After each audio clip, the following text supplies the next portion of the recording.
ahead and call roll. Councilmember Du Bois, Vice Mayor Niss, Councilmember Koo, Chair Walbach. Here. 3 present.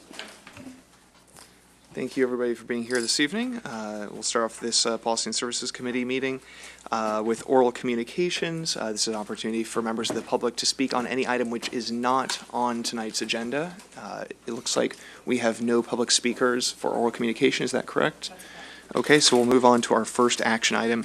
Item 1 tonight, consideration of a city ordinance protecting personal privacy in the acquisition and use of surveillance technologies by the city. What we'll do here is we'll have a staff report first, then we'll go to oral communications, and then bring it back to the committee for discussion and motions. So would staff like to kick this one off?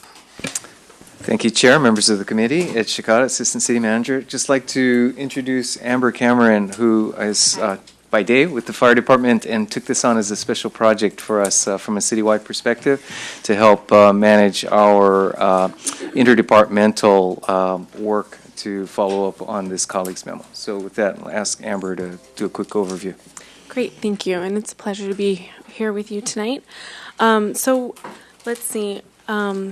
We'll be talking about the consideration of an ordinance regarding surveillance technologies.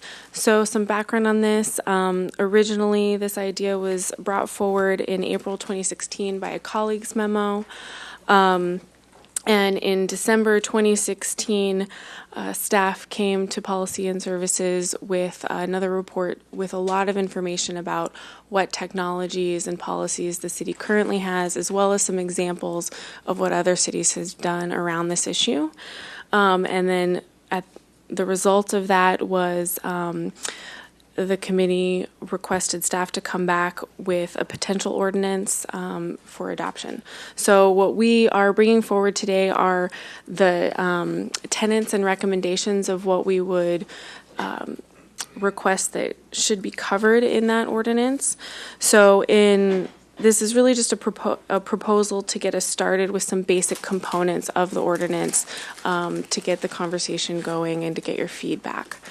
So with that in mind, the goals of what this ordinance would cover would be to reaffirm a commitment to privacy rights for the residents in the community, increasing oversight and transparency in the purchase and use of surveillance technology, require explicit city council for approval for purchase and rules governing use of these surveillance technologies, as well as make publicly available these policies outlining measures taken to protect privacy. So one of the main things to consider with what would be included in the ordinance is how we define surveillance technology. And what we are recommending is that we focus on the primary technologies of concern today as a starting point. And the city attorney's office has drafted this definition of surveillance technology that does focus on those primary technologies, but also allows for the inclusion of other technologies that are developed in the future or that you might want to see included in the down the line. We would also recommend that council authorization be required when purchasing any of these technologies, regardless of how much they cost. So right now, you have seen a few of these items come forward to you because of the price point, but this would require any item, even something like a drone that might be a $500 price, will still come forward to you for approval. We would also suggest that we outline what should be required in these staff reports, which would include a description of the technology, the rules that govern its use already. So if there's any current laws or regulations around these items, going back to the drone example, it would include things like the FAA regulations that are already related. Also including measures to protect private information that will be included. Data management and retention policies, so ensuring that we're not keeping any data erroneously, that kind of thing. Also any current policies in place or policies that need to be developed administratively for internal regulation within the city. In addition, we would recommend an annual report to City Council, which would be a citywide report, and that would include identifying the technology, as well as the date that it was authorized by Council for purchase and use, which departments are utilizing it, how often they're utilizing it, as well as the purpose and outcomes of the times that they've deployed that technology. We will also ensure that reports will be made easily accessible to the public as well. So those are the basics of what the ordinance should cover. And with that information, we'd like you to discuss your thoughts and confirm what you'd like to see in the ordinance, and then instruct us to come back with a draft ordinance for adoption. Very good. Is there anything else from staff before we go to the public? I just wanted to open the opportunity for any other staff members. If not, I just might amplify a couple of thoughts.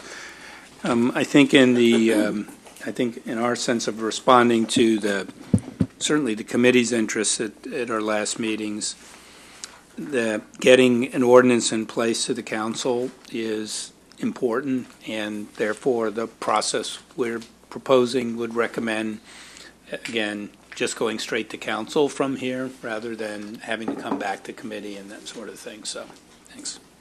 I appreciate that point. So, Could I ask you one thing before the public? yeah, I'm okay if you have a couple of just quick questions. No, it's not a question. I want, you brought it to us, and I'm interested what motivated you. You wrote this with a couple of other colleagues. That's correct. Happy to talk about that. I think maybe we should go to the public first, and then happy to talk about it, unless you really want me to answer They might want first. to respond to why you wanted it. Well, I think everybody's aware that technology is out there today, which can collect personally identifiable information. New technologies will be developed in the future. There is legislation at the state level addressing a couple of pieces of technology, but not everything that's out there, and nothing covering future technologies, which might be very useful to the city. So it's essentially an unregulated area of technological use by local government. And so the question is, how do we ensure that there's transparency for the public and that the city utilizes best practices in considering, adopting, and utilizing technology in order to ensure that personally identifiable information is acquired, disseminated, and retained in the most responsible manner.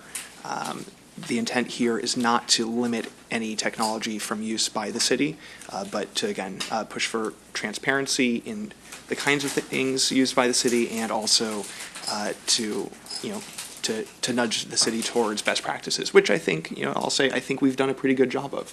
This is really more future-focused rather than looking backwards with any criticism. I think that our city's been very progressive on a number of things related to law enforcement and public safety, and I think that we're well-positioned to be leaders on this.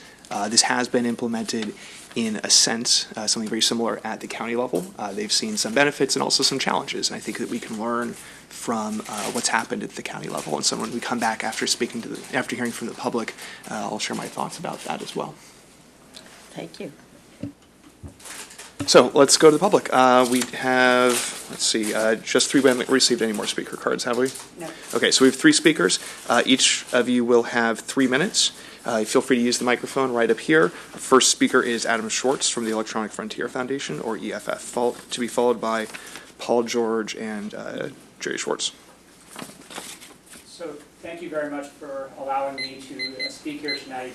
Paul and Jerry have agreed to lend me some of their time. I'm going to try to stay under 3 minutes, but if I don't... Well, actually, we generally just have Okay, each speaker great. use their 3 minutes. So Well, go for it. I'll stay to 3 minutes. So first, thank you to all the council members who have supported this, and to all the staff members who have generously given their time to speak to the privacy advocates about this. We really appreciate it. We are strongly supportive of the idea of this ordinance, and we urge the council to vote, as staff have suggested, to ask them to prepare the ordinance for the council's approval. There's a lot to like in this ordinance. We did circulate a letter earlier this afternoon to many of you. We do hope that that is in the record. Just to summarize 3 concerns that we do have, and of course there's not even an ordinance yet, but as we understand the sketch. Number 1, we think it's important that surveillance technology be defined to include a technology that is used to gather information about the public, whether or not it was intended to be so used. So for example, with a body-worn camera or a smart city camera that's intended to be looking at cars, it might not be intended to watch what any individual is doing, but after the fact, the information can be taken from that device and actually used for surveillance of a particular individual. And so we think that the definition in the staff sketch of surveillance technology is too narrow. Number 2, in the staff sketch of what issues come before the City Council, it is purchasing and contracting, which is good, but that leaves out the solicitation of money from other sources. And we think before they're soliciting money, they ought to come before the City Council, as opposed to showing up with the money, which we think puts a thumb on the scale for the City Council's deliberation. Number 3, a critical feature of what we consider the model bill coming out of Santa Clara County, and which has been approved by the Oakland City Council Committee on Public Safety and the Commission on Privacy, and which is heading before their full City Council, we hope soon, is that it's not just council approval of the technology, but also of use policies. So when the council is deciding, are we going to buy a drone, the council should be having in front of them a specific policy from the police department or the fire department or whoever about how they're going to use that drone, and the council should decide whether that policy meets all of the council's expectation, as opposed to just signing off on a technology without the use policy. As the bill is written, we may have other concerns, but those were the 3 concerns we had that we saw on the face of the staff report. Again, we're grateful to staff for communicating with us and for seeking this ordinance, and we're very appreciative of all of the council members who have been involved in the council colleagues letter. So thank you. Thank you. All right. Paul George, to be followed by Final Speaker Jerry Schwartz. Paul George with Peninsula Peace and Justice Center. First of all, here's the letter that just got emailed this afternoon. And I've given the city attorney and city manager copies. I hope you can review these and include this as part of your conversation tonight as you give council instruction. I'll let the letter and what Adam just said mostly speak for what I wanted to say. All I will add is that from my position as a grassroots organizer, there's tremendous amount of support in the city for this. Everyone's concerned about their privacy and their electronic data. So far, Palo Alto will be the first city in this area to do such an ordinance, and so I would encourage you to make it the best you possibly can and take into consideration some of these additional tweaks to staff's excellent first report. And I will let it go at that. Thank you. Thank you. Final Speaker Jerry Schwartz. Good evening. Thank you for your time. I have been a strong supporter of the idea of this ordinance, but it seems to me that it's not strong enough in the direction I think is most important, which is making sure that the public understands what's happening and can make its voice heard before any action with regard to surveillance equipment occurs. And I have a few nits, which I understand this is going to go back to staff, and these nits are our nits. But for example, in specifying that certain things should appear on the council agenda, it doesn't say on the regular agenda, which is very important. There have been instances, not in Palo Alto, but in other locations, where something was snuck into the consent calendar without being properly reviewed. In In terms of the definition of what is surveillance equipment, it is wrong that you only want to look at things that are out there right now. We live in Silicon Valley, and there was probably a new product announced today that none of us knows about yet. So that the definition of surveillance equipment has to be broad enough to take into account new technologies that will be coming down the pike. The wording for the definition here confused me because it says it has to be something about specific individuals, which to me sounded like this equipment would be only used when you had identified. It would only be equipment used when somebody has been identified in advance. But most of the, if not all of the examples are surveilling activities, not particular people. For example, license plate readers are surveilling cars, not people. Of course, people and cars go together a bit, but they are primarily designed to see where cars are, not where people are. Thank you. Thank you. All right. So we'll bring it back to council, unless staff wants to take first stab at responding to anything mentioned by the public.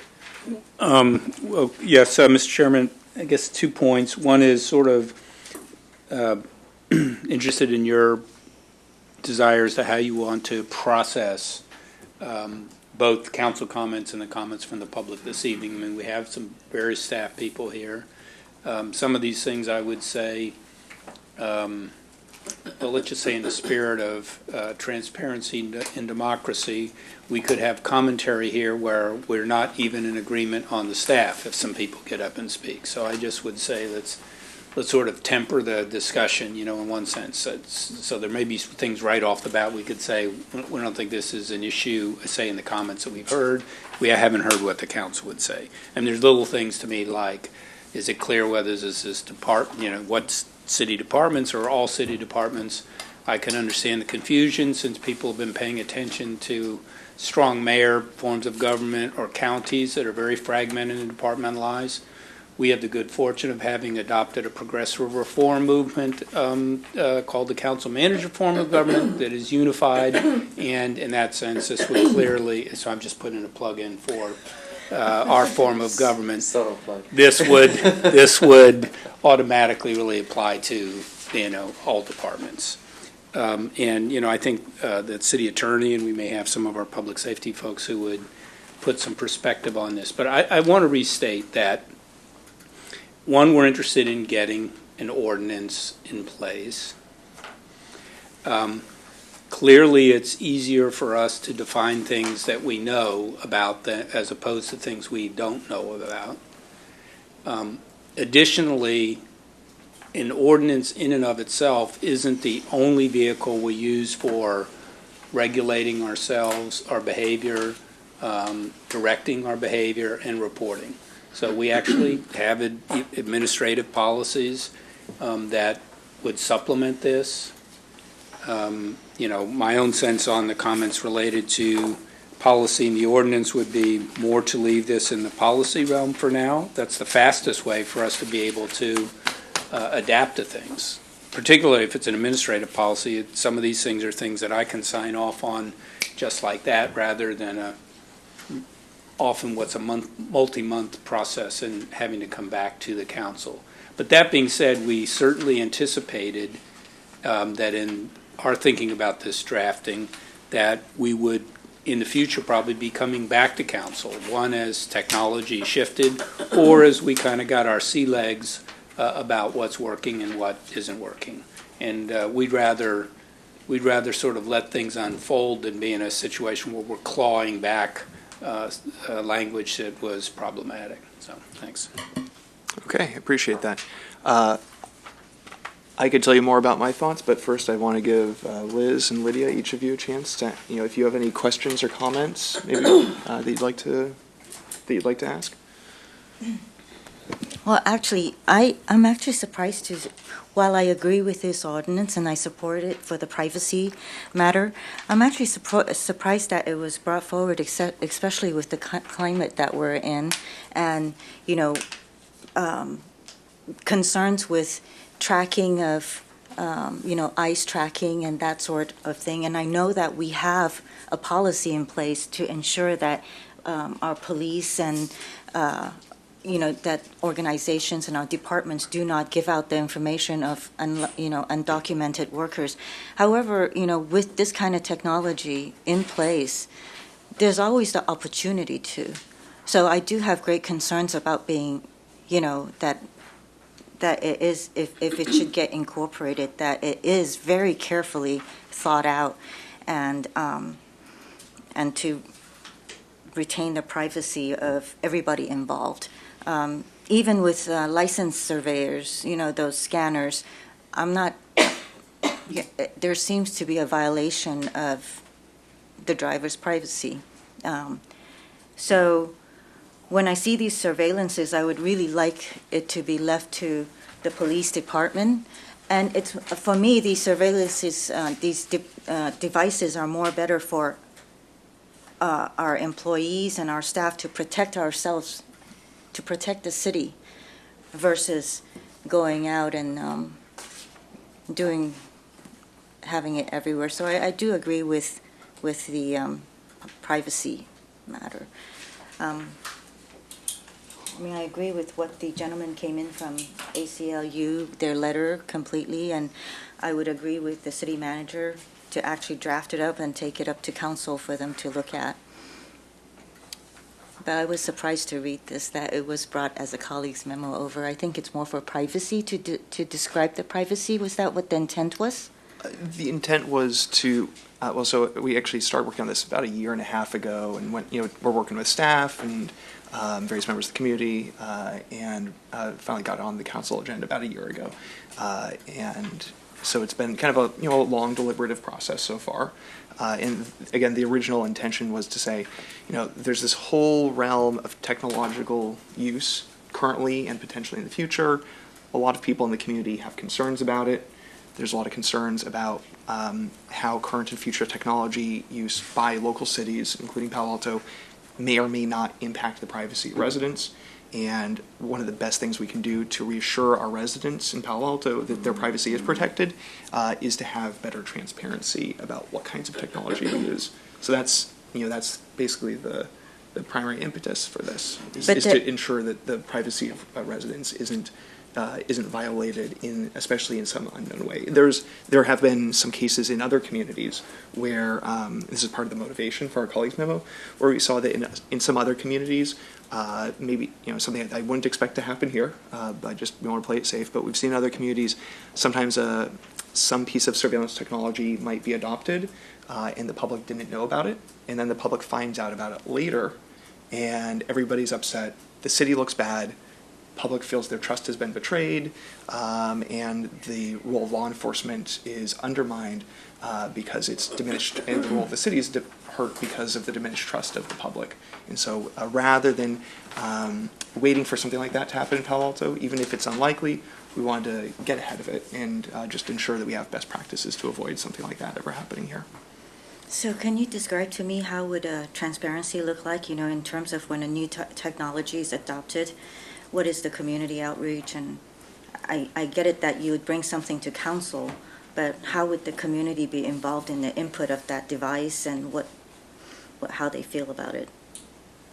Well, yeah, I think that the direction that we got from the council and the general intent here is that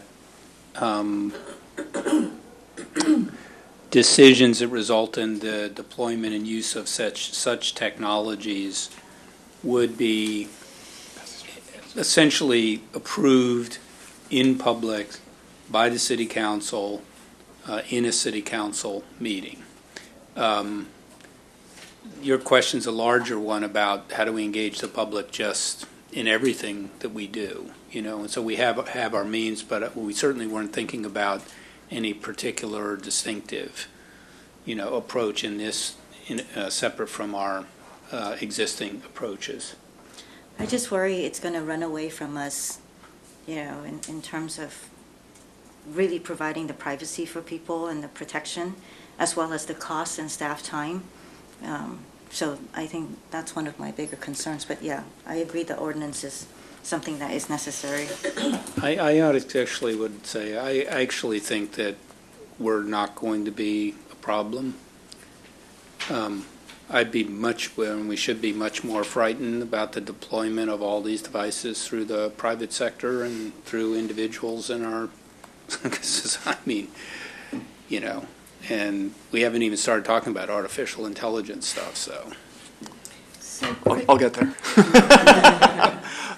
I know Liz has a couple of questions, unless Ed, you wanted. I was perhaps just going to add an example, kind of looking backwards. I think the most recent example we have was when Planning Department put out traffic counters, or actually pedestrian and bicycle counters. And in that context, once the technology came forward, and it was as we described it, it's a very fuzzy camera that doesn't identify facial features. It's blobs as they pass by the camera. And so we scrubbed and looked closely at both the technology as well as the record keeping, how that all worked. There were notifications provided to residents because these would be fixed on streetlight poles, I believe it was. And so there were notifications provided to the surrounding area, and then there were signs put up with the cameras so that folks would know this is what the device is that has been installed. So, and again, all of that was done in the absence of an ordinance. It was really based upon an initial assessment both of what it is that we were trying to achieve, which is counting pedestrians and cyclists around schools, and wanting to ensure that privacy was protected. So again, I think we have some examples of how this has played out, and this would build upon that. Real quickly, too, if I might say, I'm trying to pick off things that were said. I think the city departments, this would be the whole city. I think clearly the expansion of the language to be beyond purchases and contracts, it makes sense, the grants and those sorts of things, we would take a look at those. And probably if we get a chance with some of our staff who deal with this, the relationship of, use policies that we have and their relationship to the technologies.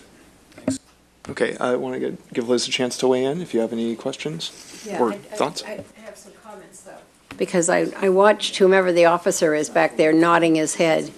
And having had my credit card cloned last week, I'm really feeling pretty strongly about this. It's so easy in so many ways to track you, to know what you're doing. And I want to tell you how irritating it is to have your credit card cloned, because the real credit card was in my purse. You all know this very well, and you probably had it happen within the last year. Very frustrating. I said, what do I do about this? He said, oh, you've got to go to the police. I said, oh, come on. How many times does somebody get their credit card cloned? You're not going to constantly file a police report. So could I ask if, are you our representative tonight? Yes, great. Yeah, so I just wanted to hear what you would have to say about the conversation we've been having. And I also have a feeling we're probably under surveillance far more than we ever think we are. So I guess just for the record, I'm James Reifschneider. I'm a lieutenant with the police department. I'm presently assigned to the patrol division, and I'm here on behalf of the chief. Just to represent any questions you might have from the police perspective. To answer your question, I think my thoughts generically would be that the one quibble I'd have with the premise is that I think this is largely a very regulated area of police procedure, I would say at least. Because from a police perspective, all of this really falls under the umbrella of Fourth Amendment search and seizure, on which there's voluminous case law, and I can tell you, having spent a lot of time in our investigations bureau, that anytime we want to utilize this type of technology or any other kind of surveillance, even if it's just manual surveillance, there's an ample body of Supreme Court case law, state case law, et cetera, that dictates what we can and can't do and the procedures that we go through, most of which require court orders, et cetera. So there's actually quite a bit of regulation and oversight, at least from a police perspective. I would say, though, that to kind of piggyback on what's been said, I think we've probably historically, from a police perspective, done a pretty good job of disclosing on the front end anytime we were acquiring this kind of technology. We've done a pretty good job of mirroring or in fact developing our own best practices in terms of using those technologies and using them responsibly, and probably most importantly, and to make sure that we're complying with applicable law, et cetera. So I think that the point I think is well taken in that we've probably up to date done a pretty good job, and to the extent that the ordinance would ensure that we would continue doing that, we certainly don't have any objection. Our only concern would be that clearly when we get into very specific details as to how particular technologies can be used, our position would be that there's clearly some need for exemption and confidentiality when it comes to very specific law enforcement methods and tactics as they apply to investigations, et cetera. There's a reason that some of these things are, require court orders, and that is because they infringe on folks' privacy rights, and there's a need for judicial review of those things. So there's already sort of that built-in safeguard. To the extent that this ordinance would capture technologies that fall below that purchasing threshold that would not previously have been disclosed, it really doesn't make any difference to the way we've been doing business historically, so we don't have any objection on that point. Good. That's a terrific, framing of this, and especially talking about case law and so forth. So I appreciate that. I always think these things are, they make other people nervous. Am I being watched or not watched? Am I being recorded? And so forth. So I appreciate your mentioning what you did. And if I may, as someone who spent 4 years as a fraud detective, I very much care about your cloned credit card, and I've caught many folks for credit card fraud. So we can talk offline if you like. I think it was a gas station. I think gas station skimmers, unfortunately, are common. Yes. Yeah, and I think I can name the gas station, but I won't here in public because we're under surveillance. But thank you. I appreciate your, as I said, framing this, and it's good to know from the police perspective what value this has for you, and makes me feel a little more comfortable going forward with it. Well, I'll jump in with a couple more thoughts, having heard from staff and also from members of the public. There is one thing I really do want to address right away that I think has been a source of concern for staff based on the experience we've seen in Santa Clara County. And that's the question of what's the problem we're trying to solve, right? The problem we're trying to solve is that members of the public have concerns about their privacy in the modern era from many sources. City manager's point about what the private sector does to collect information about us is well taken. Maybe we'll get there, but the point of this ordinance is to address what we do ourselves, and maybe, if nothing else, to set a good example. What this is not primarily about is HR issues. It's not primarily about what we do within City Hall, where in interacting with our employees. My understanding is that there has been some challenge around implementation of a similar model ordinance in Santa Clara County, because rather than just focusing on the public, there's been a lot of focus on things used internally in the county, and it's become a kind of an HR nightmare. And I just wanted to emphasize that as this moves forward, I hope that we do focus on the privacy of the public as the primary problem we're trying to solve. And we don't want HR issues to get in the way of that. And people at the county and others may have different views about that, but that's where I'm coming from. I think that's the goal, and we should focus there. And those other issues may be important. Corey, one clarification. Didn't I hear either Jim or Ed, one of you, say that this would go directly to council and not come back to this group? Well, correct? That's our proposal. So it'll get polished up by staff and looked at, and then we'll go to the full council. Right. Okay. Yeah. And we don't even have really draft ordinance language in front of us. So what we're essentially going to be doing is offering guidance for further guidance beyond what's in the staff report to guide staff as they take the next step and draft an ordinance before it comes back to the council. So I do think that. I have one more, and I don't remember who spoke. Thanks. You talked about soliciting money What was that in reference to? It was one of you who grants? spoke. Seeking like federal grants or state grants, things like that? That was what I heard, that there are products and funds that the city can receive without falling under the definition of a, purchase or contract. So, Okay. So the point is, it's about what we acquire. Right. Whether we buy it, a contractor uses it, or somebody just gives it to us. yeah. I mean, I would say that, the council approves a lot of grants that we get, but Ed and I were talking about it. We certainly have some that we get. I mean, they're usually pretty de minimis, but that we're not required under current regs. This has nothing to do with surveillance technology per se, have to bring to council. So, but I think the intention here is for the technology or the tool to be, the deployment of the tool to be made known publicly, and therefore, we'd have to have an expansive view of how that comes, how we acquire that. Yeah, I think that that's important. One of the other, and that was actually the next thing on my list, so thanks for pointing that one out. I think that the point is well taken, that Mr. Schwartz pointed out about, I guess I'll just ask as a question, but this question of whether our definition is a little too narrow. And there's two Mr. Schwartz speaking tonight, both Adam Schwartz and Jerry Schwartz, and they both raised questions about the definition and whether the definition is broad enough or too narrow. One question was about whether the technology is intended to be used to collect information. And I do think that it'll be our intention that regardless of what it was designed to do, it's the use of it to do that. It's the use of technology to conduct any kind of surveillance or collect personally identifiable information. That would be the concern. So the repurposing of something that was intended to be a non-surveillance technology, to use it as a surveillance technology, I think would interest the public and would interest the council. If the city attorney wants to weigh in on that one. So just a clarification on that. So the definition that we drafted as a starting point for your thinking includes technologies that are either used or intended to be used for that purpose. So it does capture what you said.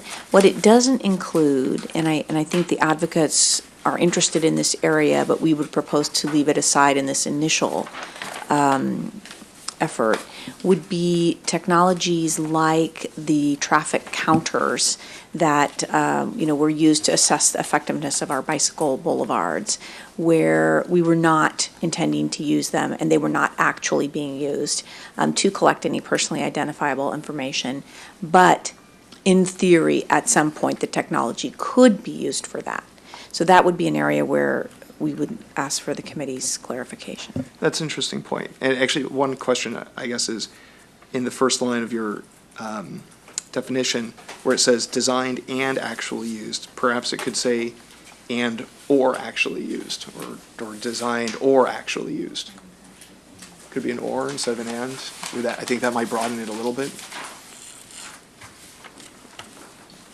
I'm sure city attorney staff spent a lot of time on this, so I don't want to throw monkey wrenches into it. No, it's only a needlessly. starting point for the discussion. You do add or intended to. Right.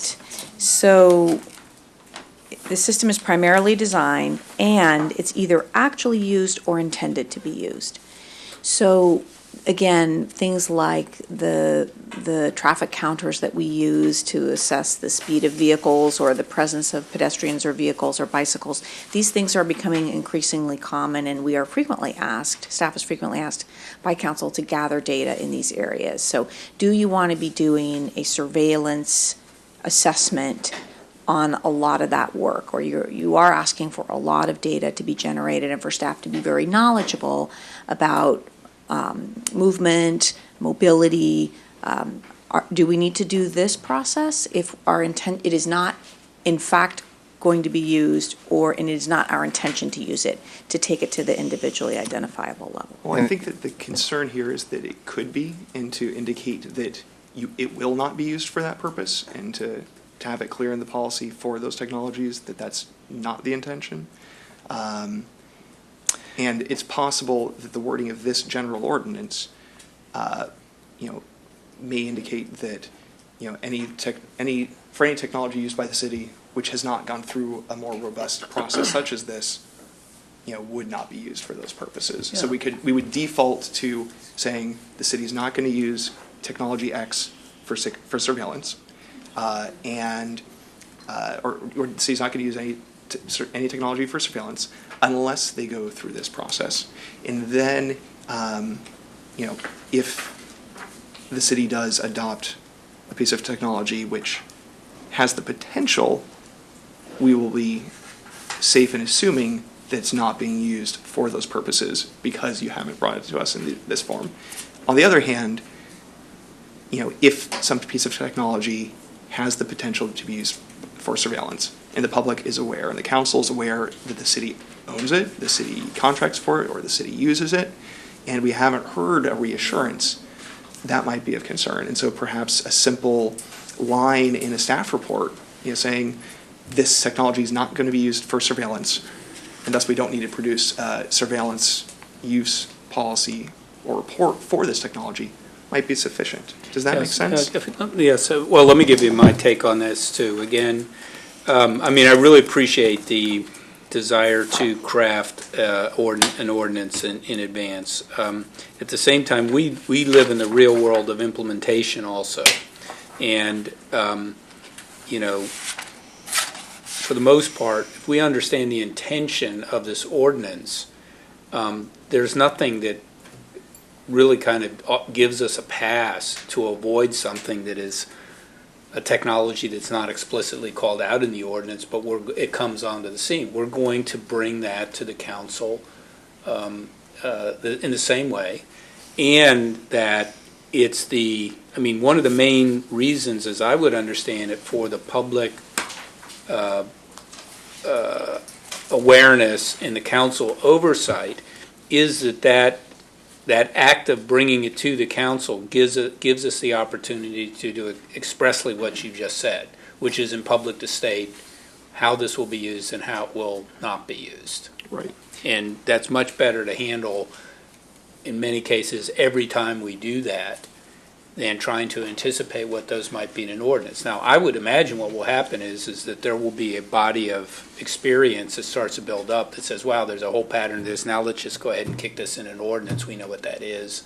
Let's do that. Okay. And I think we're in the baby step land of this technology. I think it's going to rapidly accelerate. Agreed. And, for everybody, I think the original intent, and still the intent of this ordinance, is not to try and craft in advance specific use policies for different pieces of technology. The point is, new things will be invented today, tomorrow, 5 years from now, and they might be very useful for the city, and we should have an opportunity to have a conversation about whether to adopt it in the city and do that in a way that still respects personal privacy. My next question is, I do agree with the concern, that we should approve use, not just the technology that was raised by Adam Schwartz, and whether it should be allowed on the consent calendar or not. I actually could go either way on this. I don't agree with the common description of a consent calendar item as somehow snuck in. I do think that the consent calendar is a legitimate part of our calendar. It's noticed in advance, it's published in advance, it's published for the public to see. Any 3 members of the city council can pull anything from the consent calendar and can issue questions in advance in writing to the staff, which are then returned and made available to all council members and the public to review those questions. So I'm open to persuasion that we do not need to have, that if and when individual uses and proposals come forward on pieces of technology, I'm open to saying they can stay on the they can initially be on the consent calendar. For instance, anything passed unanimously by this committee will tend to go on the consent calendar. Doesn't mean it's not important, doesn't mean the rest of the council won't pay attention to it. If the rest of the council, or even any 3 members of council, want to ask more questions about it, they can pull it off the consent calendar. So I guess I'm open to my colleagues and staff's thoughts about that. I know that's an area of concern, but I just want to say that's where I am. I think we should use our current process, which is we make decisions every week on whether or not something should be on consent or should be on the action portion of the. So I wouldn't want to say that to make that decision in any blanket way, because there could be some, again, new emergent technology or something that seems freaky, particularly, especially, that I think clearly we would say, well, we better put that on the action calendar. And there will be other things that will be, in a sense, we feel are adequate, easily enough described in the item itself with this, all of the conditions that you said. And I mean, in our city, as we well know, I mean, the council members ask questions, you guys pull stuff off the consent calendar all the time, or the public comes in and makes comments, and then very often the council pulls the item off. Yeah. And I would also emphasize that approval of an item on the consent calendar is an approval that happens in an open and public meeting. On the question of whether the current definition is too limiting in that it only targets individual people rather than the public at large. We heard that raised by the last public speaker. Does city attorney or other city staff want to weigh in on that definitional question? So maybe I can. So again, I think where we are using technologies to count things, blobs moving in space. We didn't think that was a high priority for the council, at least in this first pass. Where we are gathering information about actual individual people, yes, it's not meant to say only where the identity of that person is already known in advance, but rather identifiable individuals or a collection of identifiable individuals, but not a group as in there were 14 pedestrians and 36 bicyclists per hour at this intersection. Right. So I think that's important. And as the ordinance is drafted, I'm sure the staff will continue to try and tighten that up so that that's very clear, and so that the language in an ordinance will be very clear. So we'll have that distinction, because as anyone who's worked and studied these technological questions knows, something might seem innocuous but actually be identifiable. Sometimes something might seem like anonymous data but could be could actually be personally identifiable in the future. And through the mixing of different streams of data, you can and especially in the future with artificial intelligence tools, it will be more possible to repersonalize depersonalized information. And that's part of what, again, we're trying to get ahead of here. So with that, if it's all right with my colleagues, if you'll indulge me in making a motion, all right, so I'll move that that the Policy and Services Committee recommends the City Council, or recommends staff to draft and the City Council to adopt an ordinance establishing criteria and procedures for protecting personal privacy when considering the acquisition and use of surveillance technologies by the city. And I did want to add a couple of small amendments with an emphasis on public privacy, personally identifiable information,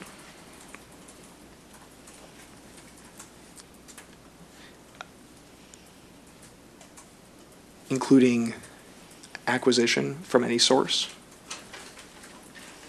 data retention, or is it data acquisition, data retention, and data dissemination. You want a second, or are you done? Are you not done? That's it.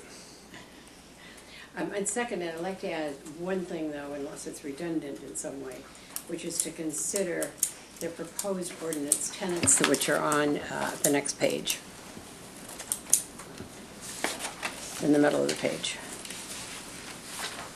Is that redundant? My understanding was that was intended, but. Data acquisition and what? Data acquisition, data retention, and data dissemination. And then Liz suggested adding to use as a basis for the ordinance the tenants identified on pages 2 and 3 of the staff report. The elements that the staff called out as being the core. Yes, however you want to word it, meaning, don't do a look at these when you're writing it. Yes, sure. Yep. So, to speak to it, I look forward to staff drafting an actual ordinance. I look forward to it coming to the City Council. My guess is it'll probably be an action item, but we can have that conversation about this one. And I do think that the city manager's point is well taken, that we are taking our first steps in this. This is baby steps. And even if we don't think that the ordinance is perfect, we can pass something and we can always amend it later as we learn from the experience.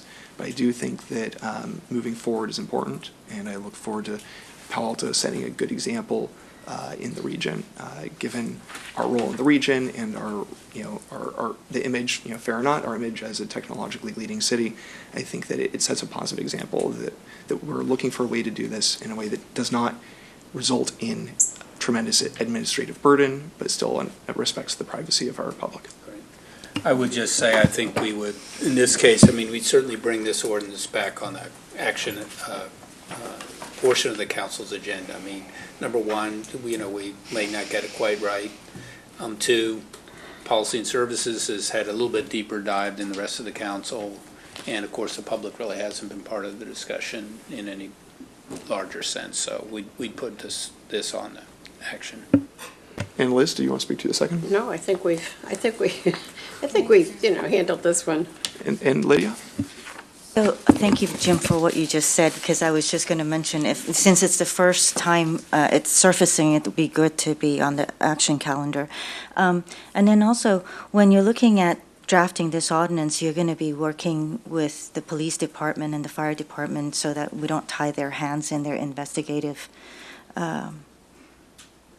People have to be able to give some examples that sort of say, in this sort of situation and this, when we get Amber Alerts, for example, there's all sorts of data sharing that takes place already right now. So we need to kind of give examples of this. And if I might, I'll just add my thoughts on that, not to include as an amendment in the motion, but just so staff is aware of my thoughts on this. Certainly, things which have been have received a court order and which, in working with those courts, must be kept confidential. We don't want to bring that out into public meeting. That would obviously raise all kinds of legal concerns, not to mention undermining public safety. And as far as the question of disseminating with other law enforcement partners, I do think that is a major concern. And we've talked about it with regards to ICE, for instance, and to the degree that can be addressed in this ordinance, that would be excellent. But that, I think, is going to be an ongoing conversation about how and that's a tricky question, but I do think it's an important one. So how does that affect, police protecting themselves with their body cams and their car cameras and so forth? Does this ordinance have anything? Obviously it's a privacy ordinance, so it's going to, whoever it is that you're approaching, how does that affect their privacy, and how does that impede your investigation if need be? Operationally, from a police department perspective, the general rule, we've obviously been using dash cams for years and, in fact, decades in some areas of the country. Body cameras have been on the market for quite some time. There is the sort of policy, I'll call it, not operational, but policy question about, what you do with body cameras when you're on private property or in somebody's homes, doing an investigation. And that's something that there are best practices for in terms of other departments that have been using body cams for some time. So I don't think this would, as has been said, I don't think this would hamstring us on using those technologies, at least as I understand the conversation. The council seems to be open to us using these technologies so long as the public is aware they're being used and that we're employing best practices in the way we use them. So. Yeah, thank you. If I could just add that what's proposed here by the privacy advocates is not to, by this ordinance, bar or restrict any technology. Rather, what's proposed is that the staff bring it forward to council, explain that it has some implications for privacy, explain how the staff, why it's important anyway, in the staff's view, to use it for smart city purposes or as an effective investigative tool, and to put all that on the table along with the methods and the policies that the staff would use to gather, share, retain, and destroy destroy any information gathered. And then to allow council to make that decision of, yes, we do endorse and want to support the acquisition and use of this technology because we think it's important, and on balance it serves the community, or to say no, we'll take a pass at this point. So it's to bring forward all the information so that you make a decision. It's not to say through this ordinance that we're going to not do these things. Does that make sense? All right, let's take a vote. All in favor of the motion? Aye. Aye. Yes. All opposed? Well, looks like it's unanimous in favor. Thank you very much. And thank you to everybody from the public and the city staff who's I did been present for this may I conversation. just state one thing? I do want to make it clear that our staff is very supportive of this direction, and we're open to not only the ensuing discussion when this ordinance is adopted, but, how we review it and make adaptations as time goes by. And I think council feels the same, that we're very open to learning as we go. All right, well, let's move on to our second item. That one, as I expected, took longer than our average of half an hour per item tonight, but it's been a big one and a long time coming. So let's move on to item 2, recreational and medical marijuana, review and discussion of state law developments and input to staff on next steps, including possible ordinance adopting local regulations regarding commercial marijuana activity, outdoor cultivation, marijuana dispensaries. Do we have any public speakers on this? And this would be a good time for any members of the public to give a speaker card or let the city clerk staff know. And so while city staff is giving that presentation, any members of the public are welcome to submit any cards. So we'll go to city staff for your presentation. Thank you. Thank you, City Attorney Molly Stemp, and I do want to introduce Deputy City Attorney Tim Shimizu, who's done the laboring work on the legal work on this issue, and he is going to run through a couple of slides to frame and introduce the issues that the committee needs to address this evening. Thank you, City Attorney. Good evening, Mr. Chairperson and members of the Policy and Services Committee. My name is Tim Shimizu, Deputy City Attorney. And this presentation today will provide some background and present to you some of the policy issues that have arisen because of Proposition 64, which was passed last year in November regarding the recreational use of marijuana. So first, just as some background, the legalization of marijuana use, as you know, has come in 2 phases. One in 1996 with the passage of Proposition 215, which allowed, or at least decriminalized, the use of medical marijuana. And last year's passage of Proposition 64, which is also known as the Adult Use of Marijuana Act, which legalized the recreational use of marijuana and regulated associated businesses, among other things. And just as a side note, of course, as you know, marijuana continues to be a Schedule I substance under federal law and associated criminal liability. Could you just stop there a second, because that's the one area I have struggled with for ages. As a county person, our sheriff frequently did raids, and at the same time, there was a very different take from many of the others in the county. So because this is now a law in California, what happens to federal law? And I'm sorry to stop you right in the middle, but it's the one thing that just it's like, where do we come out here? Yes, so The police have left, so I guess we can discuss it fairly forthrightly, right? the very basic answer is that federal law is unchanged by the actions that the voters have taken under Propositions 215 and Proposition 64. An act of Congress obviously would have to change federal law to remove marijuana from the Schedule I list and the associated criminal liability that comes with that. Maybe I can add, at sort of my pay grade, a little bit more editorializing about this. So as a practical matter, so what Tim has said is technically true. As a practical matter, it's been the history and practice of our federal law enforcement agencies to focus on large quantities of drugs, drug activity that is associated with guns and violence, and certain other types of drugs. Now that is up to the prosecutorial discretion of federal law enforcement authorities. And so there is certainly no guarantee that those practices will continue. We would note that the federal law enforcement system is relatively small in comparison with the scope of practices in local communities around use of marijuana. So there certainly couldn't feasibly be a large-scale criminal effort on the federal side. But whether there could be a targeted one, it certainly is something it's within federal law, and it's a matter of the federal discretion where they're going to spend their resources. I'm sorry to interrupt you, but No problem. I knew that was Yeah. I knew that was one of my big concerns. So, and moving on to legalization of marijuana-related businesses. This has also happened in phases. In 2003, some immunity was provided by the state legislature for cooperatives to grow medical marijuana. So cooperatives generally being groups of patients that could be members of a cooperative to grow marijuana for their needs.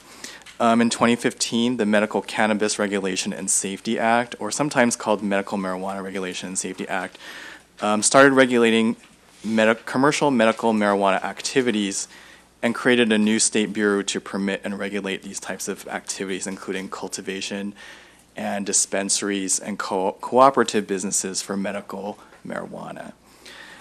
And then again, last year with Proposition 64, Proposition 64 did the same kind of creation of a state regime to regulate commercial recreational marijuana activities akin to the Medical Cannabis Regulation and Safety Act.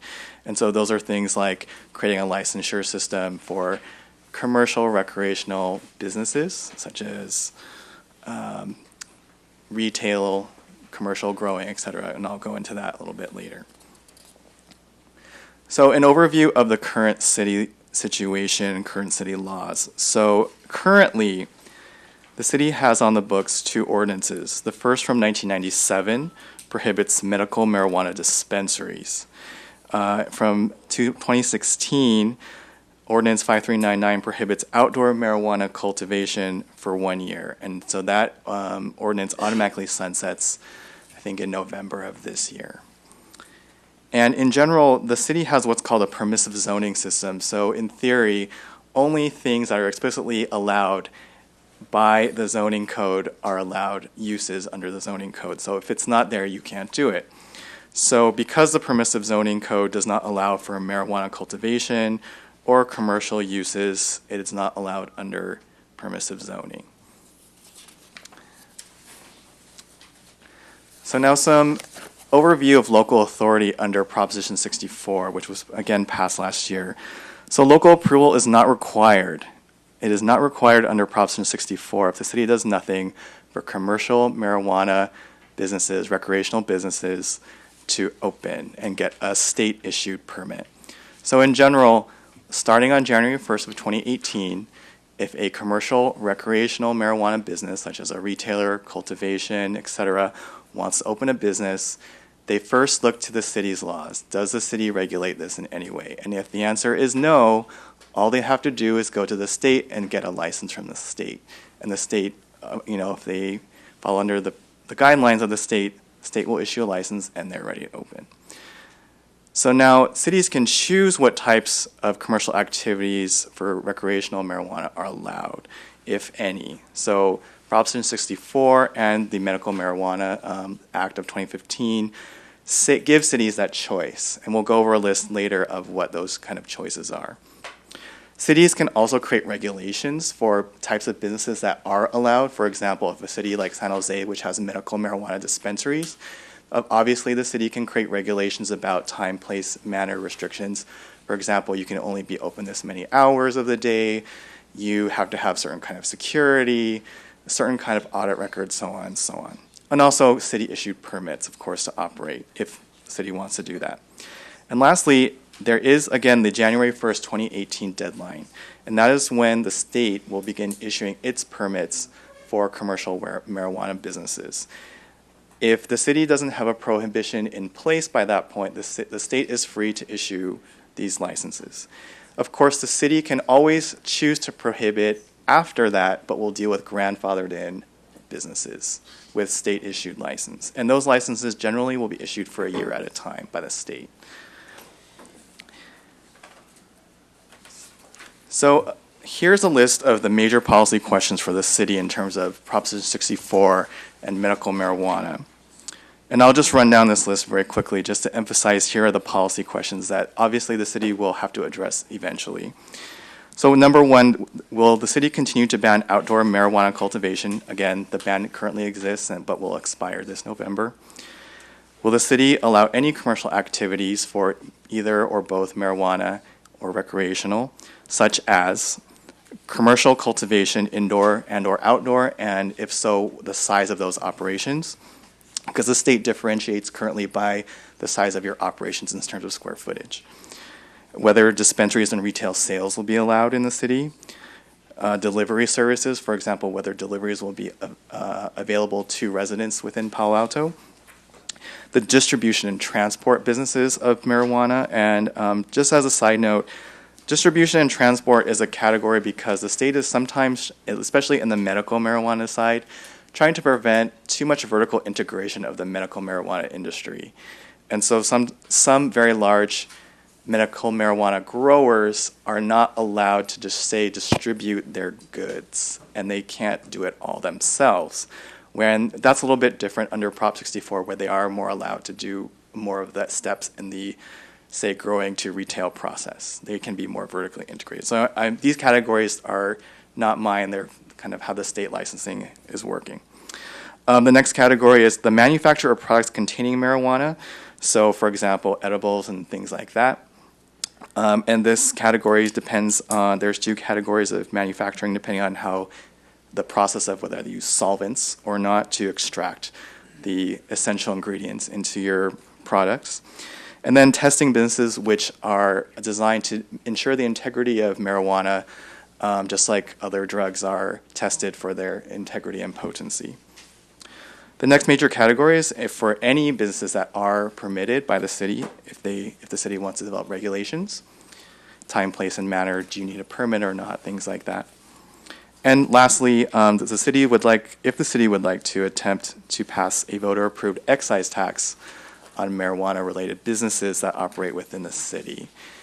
And just as a side note, the city is generally not allowed to pass a sales tax only on a particular thing, say like marijuana. So there can't be like a special sales tax on marijuana.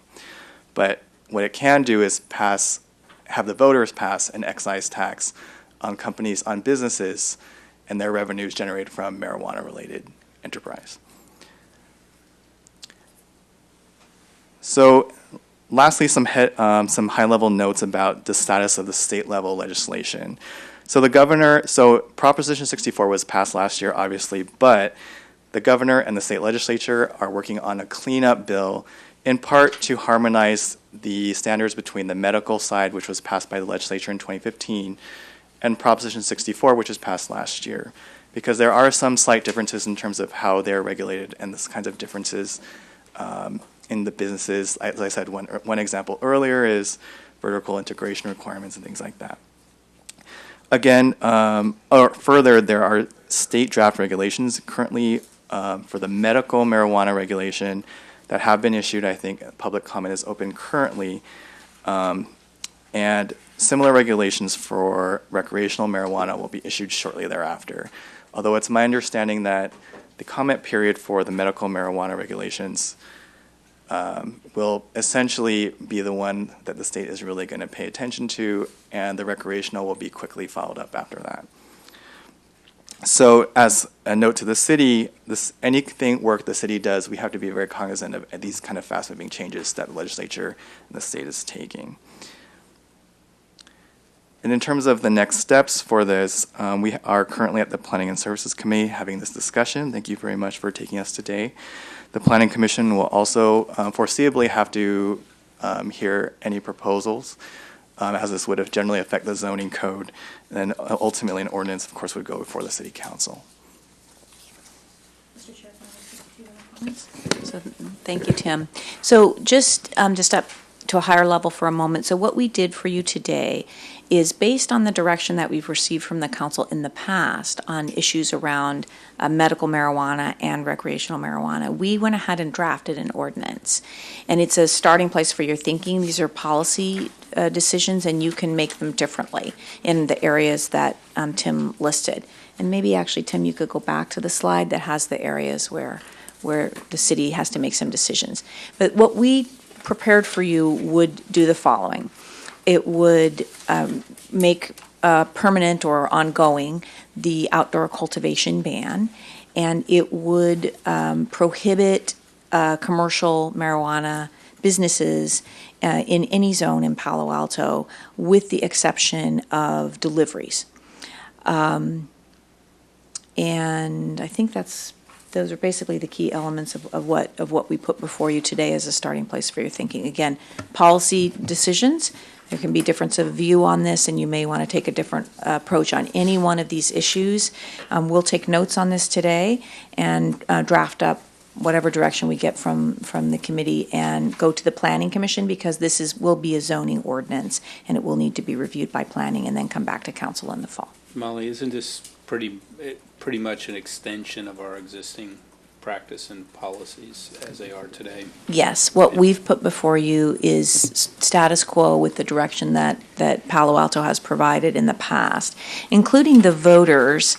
We didn't discuss it in our presentation, but in 2013, there was an initiative ordinance that was placed onto the ballot by a group of advocates, and that would have provided for 3 medical marijuana dispensaries in Palo Alto, and the voters said no, thank you to that. Quite resoundingly. Mr. Chair, with your indulgence, I'm going to have to leave, catch a plane, but I just had one quick question, right? At least a lot of our thinking is being just sort of driven by this January 1st deadline, where we sort of lose some of our authority.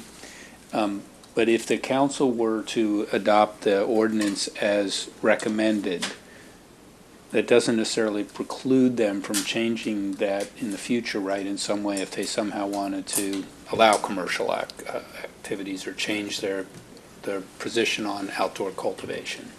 Yes, thank you for raising that. So the approach that we're recommending would be sort of protect the status quo, and then it would allow the council at any point to say, now that we know more, or we've learned more, we've heard more from the community, we've seen how this is working in other communities, we wish to be more liberal or have some types of businesses or some types of activities in some areas. You could do that at any time. We can change anything up until January 1st, right? I mean, it's all, January 1st is our deadline. It's a deadline in the sense that at that point, well, so Tim explained to you that we have a permissive zoning scheme, but the Prop 64 actually says unless you actually make it explicit, it's not clear that that can be enforced. So if we were to do nothing, and January 1 rolls around and business goes and qualifies for a state license and wishes to open up a dispensary here, we very well may have a dispensary. Now, we can take action after that to say, no, they're not permitted in any zone, but we'll have a pre-existing lawful activity there, most likely. So this is our opportunity to craft what we would actually like in the city. Yes, and yes, it is to the extent that you wish to either prohibit or regulate certain activities. If you want whatever the state is going to license, then you don't need to do anything. So just to remind me, why did we ban outdoor growing? Was there a reason that we had at the time? So we had a very short window to consider that question. Right. Because that ability for personal cultivation outdoors, the Prop 64 said that was effective immediately on the vote of the people. So as cities looked at that in the weeks approaching the election, some cities, I think including this one, said, we're not prepared to see that yet. We want to consider that more carefully.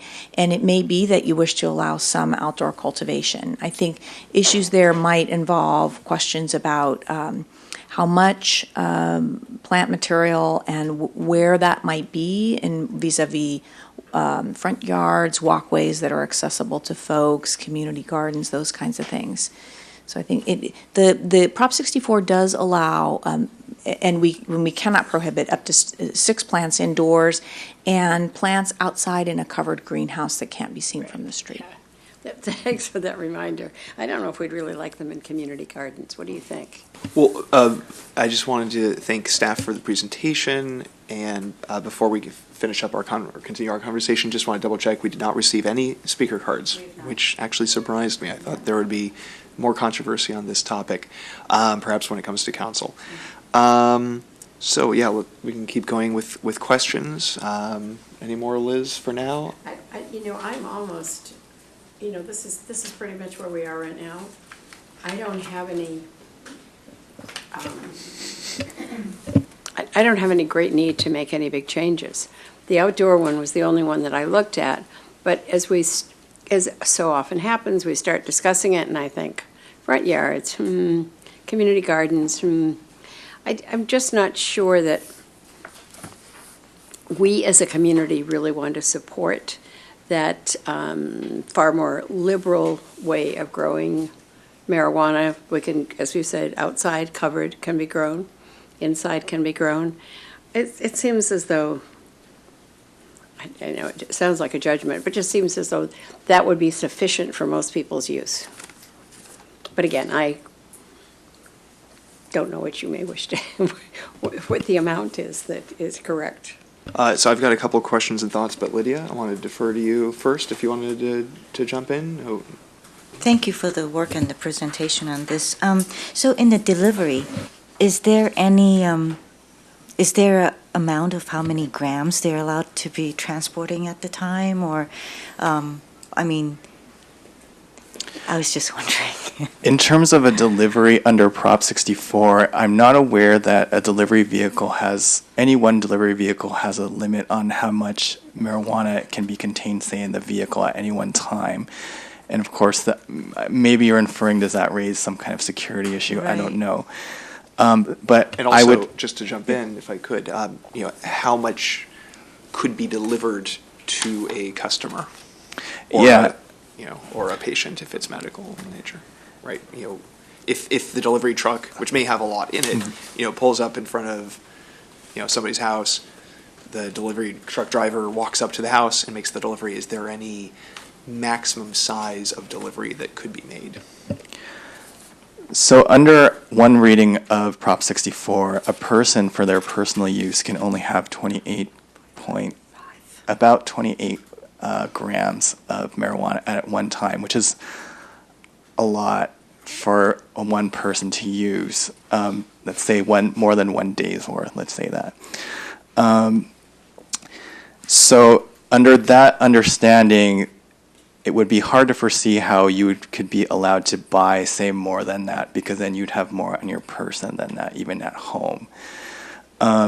It's definitely, I think, within the city's powers to, say, regulate, say, the amount for delivery vehicles, how much they could contain at any given time. And that's something that I can research further as we go forward. And would you recommend to do that?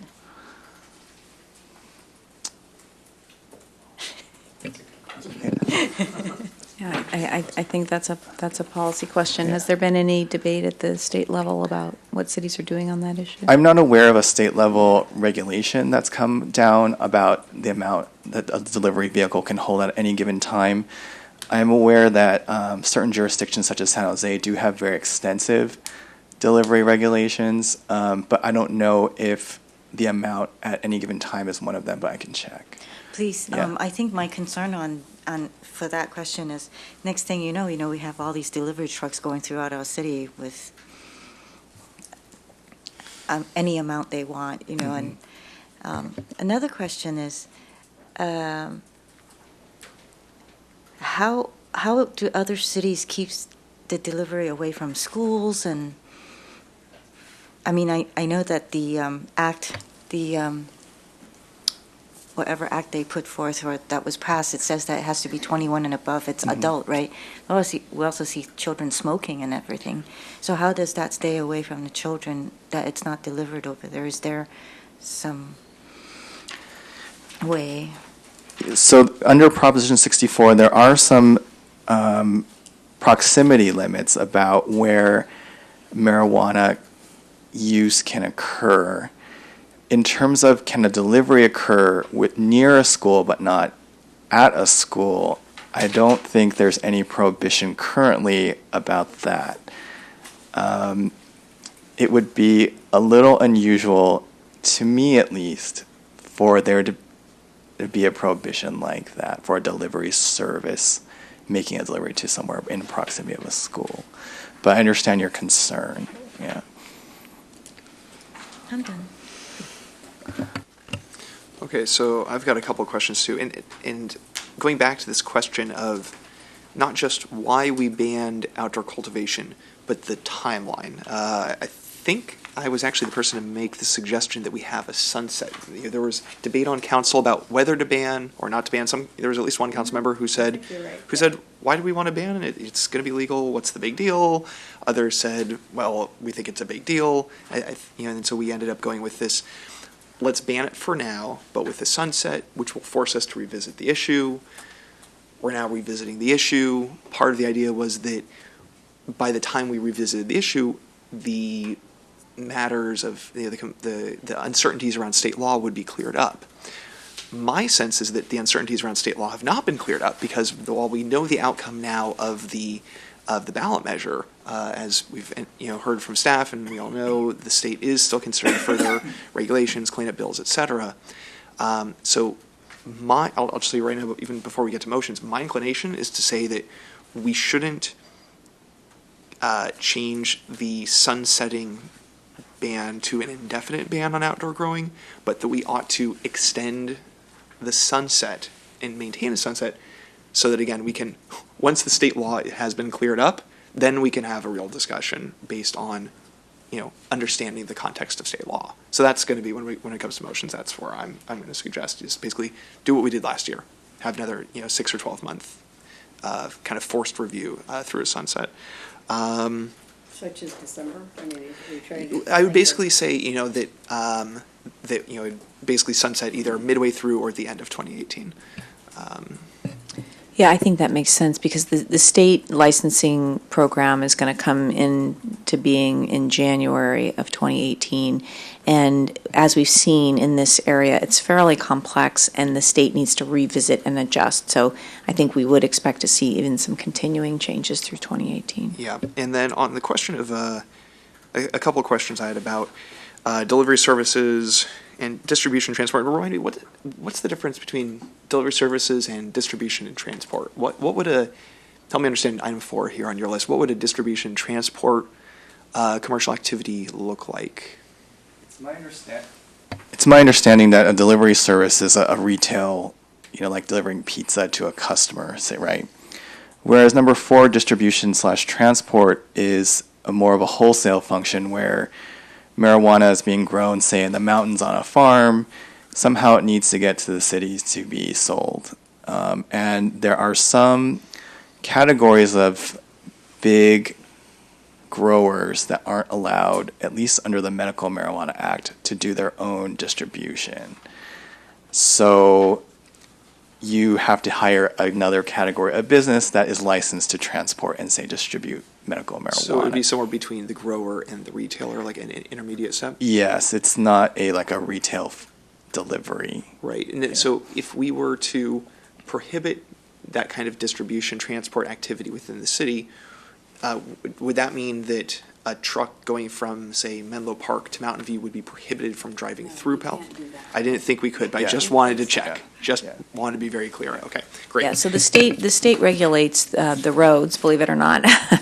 They don't help us much with the congestion problems we have on those roads, but they do preempt regulation. And we're not permitted to say that those even retail delivery services could not travel, say, from their headquarters business, let's say in Mountain View, to a customer in Menlo Park, travel through Palo Alto without stopping that. We do not have an ability to regulate that. And when it comes to an excise tax or a sales tax, would that include, I guess based on how the ordinance is drafted right now, this would allow deliveries, correct? So when the delivery is made, assuming it's made for a cost, that it's a sale, not just a co-op or free delivery for a patient, would we collect sales tax on that kind of a delivery if the delivery is made to an address in Palo Alto? So, some sales tax is something that we didn't necessarily discuss today, but I can address it a little bit if you want. Please. We actually have a slide about that. So, under Proposition 64, whether marijuana is made or actually sold for medical or non-medical purposes is where how the sales tax applies.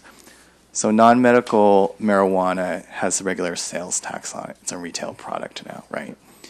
Whereas medical marijuana, because it's now a medical product, does not have sales tax. But marijuana, all marijuana in general now, whether it's medical, non-medical, whatever you want to call it, the state is going to impose a 15% excise tax on marijuana and its related products, and that's on the gross receipts of retail sale on the businesses that are operating this. And that would include, say, a business based in San Jose but delivering to Palo Alto? Just any business in California. Would Palo Alto get that, or would?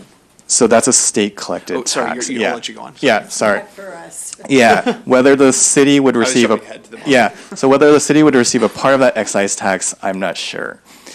There are grants that are going to be available for, say, law enforcement and other types of things related to marijuana distribution or the use of marijuana, but those depend on how much your jurisdiction allows commercial activities.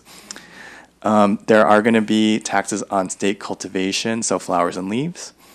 And then the bottom category, city marijuana excise tax. Again, if your jurisdiction approves a excise tax passed by the voters, you can impose your own city excise tax in addition to all the other ones that are being put forward. So one of the concerns, of course, is too much tax means you have black markets. The city can also impose a regulatory fee, say like a permit fee or business license fees, to pay for the cost of regulation, but that is limited to a cost recovery basis. Wait, could you say that one more time? Cities can impose a business regulatory fee. Say those are things like fees to get a permit to have a marijuana-related business, or a license to operate, business license fee for a marijuana business, those kinds of things. And so on your, I just want to make sure I'm clear, when your slide on, it might just be, different words, but they're slightly different things. On the left, it says, it doesn't say excise tax. On the right bubble, it says excise tax. I just want to be clear. Would this, if we allowed delivery and did not pass any additional ballot measures in Palo Alto to have an excise tax, if a delivery is made in Palo Alto from a business based outside of Palo Alto, it sounds like the sales tax will be collected by the state. Will that 1%, where it says the trans and use or percent varies? Right, so that's the standard. That's the standard sales and use tax formula there that applies to all sales. And so the SBOE makes a determination of where to allocate that sale. But we would get the 1%. It looks like that thing on the left looks like it. The city gets a cut of sales tax. I think I'm not an expert on what the current slice is that comes to the city. Just looking at the slide, it says 1%. It does say that. So this is the California League of Cities prepared this chart for cities in general. Got it. Looking at these issues. So I would think what you're asking is, say, the dispensary in San Jose is the one who's selling and delivering to an address in Palo Alto. Does Palo Alto get the sales tax? Do we get that 1% out And of that's the sales tax? a question that I don't know the answer yet. That's something, again, that the state makes a determination. How do we keep track? If they deliver it somewhere and. Well, the state would send us back our cut, right? A sales. So this is the same as any other phone order or internet order sales problem, and the State Board of Equalization looks at those issues and makes a determination of which local jurisdiction to allocate the local portion of the sales tax to.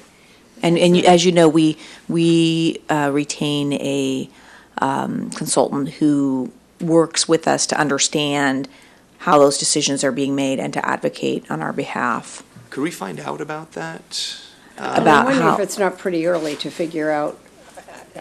It sounds like this is so much still in the forming stage. With respect to the particular product, but this type of thing, like, for example, the pizza example, well, Right. maybe not because that's food, but any other type of delivery where you're ordering something from something in a neighboring jurisdiction is being delivered here, we can certainly get some more information about what types of decisions SBOE is making on those.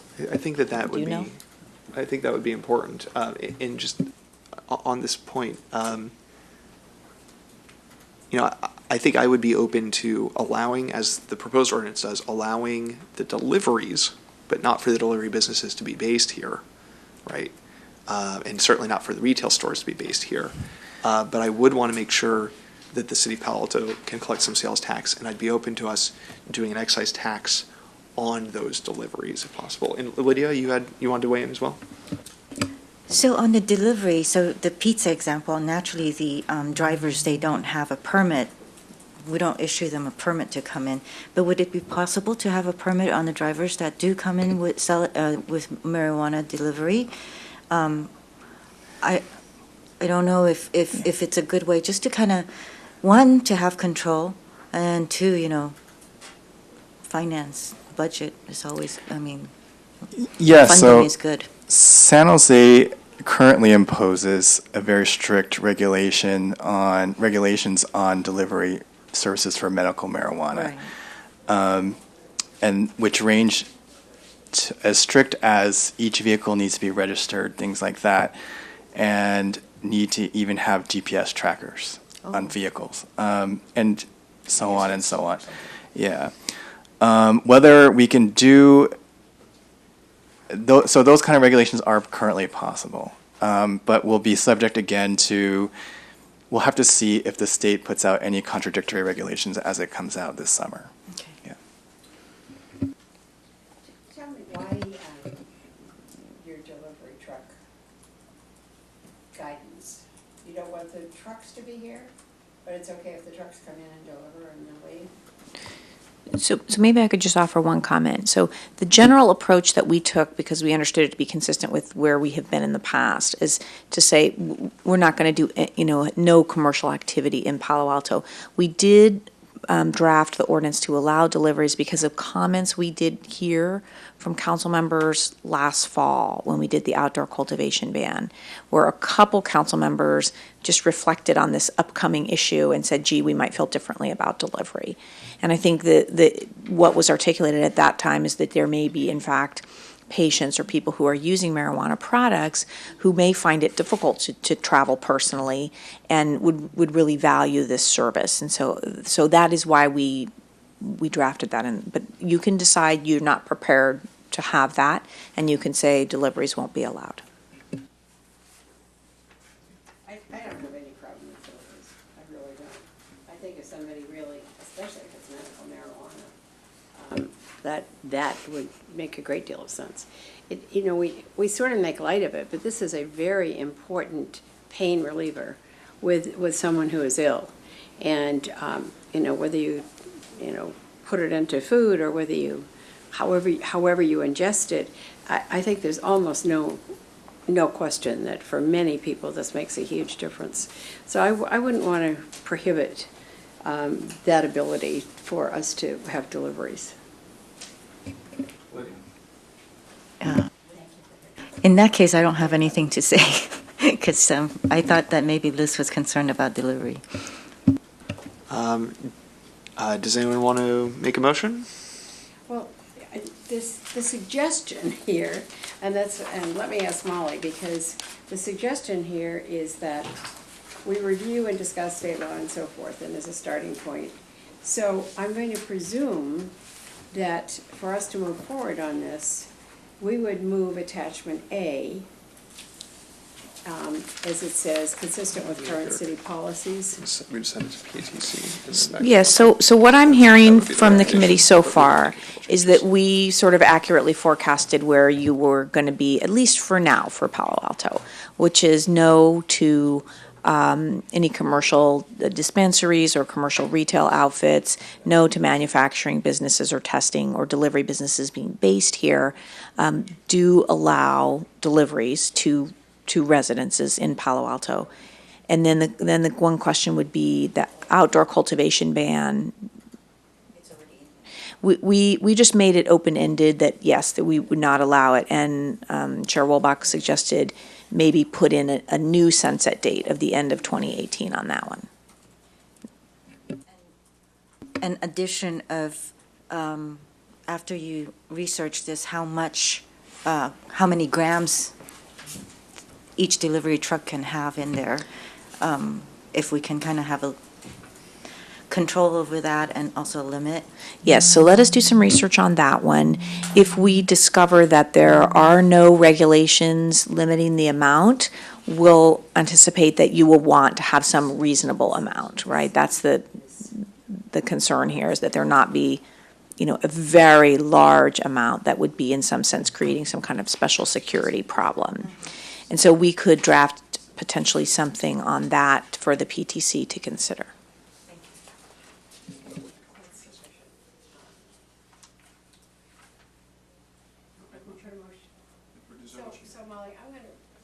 On this, because I think it's just for real clarity here.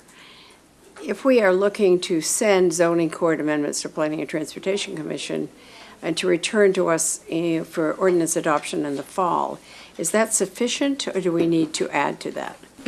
I think it's sufficient to the extent that we're all clear that what your thinking is, keep the outdoor cultivation ban for now with a sunset at the end of 2018. No commercial activities located based in Palo Alto. Personal deliveries to residences are allowed. We'll research the question of whether there's any state regulations or proposed regulations that would make a limitation on the amount so that there's a reasonable amount. And if not, then we would bring forward a suggestion that planning look at maybe putting that in at a local level. Does that sound about right? Yeah, I think that sounds right. So I would say that is I now propose that we send zoning code amendments to the Planning and Transportation Commission for review during the summer and return to council for ordinance adoption in the fall. That's the message. I mean, that's the motion. I'll second that, and I'll just to have it in the motion, make a couple of amendments, if that's all right. You can just expand on the motion. Right, I don't think you have to amend it. Right, to expand on the motion, if you'll accept them, that we change the sunset from indefinite to end of 2018, that we ask staff to research a couple of items, maximum delivery size to match what personally allowable amounts of approximately 28 grams, and also to research regulations in other cities around delivery vehicle safety and business regulations, including what San Jose and other cities do again.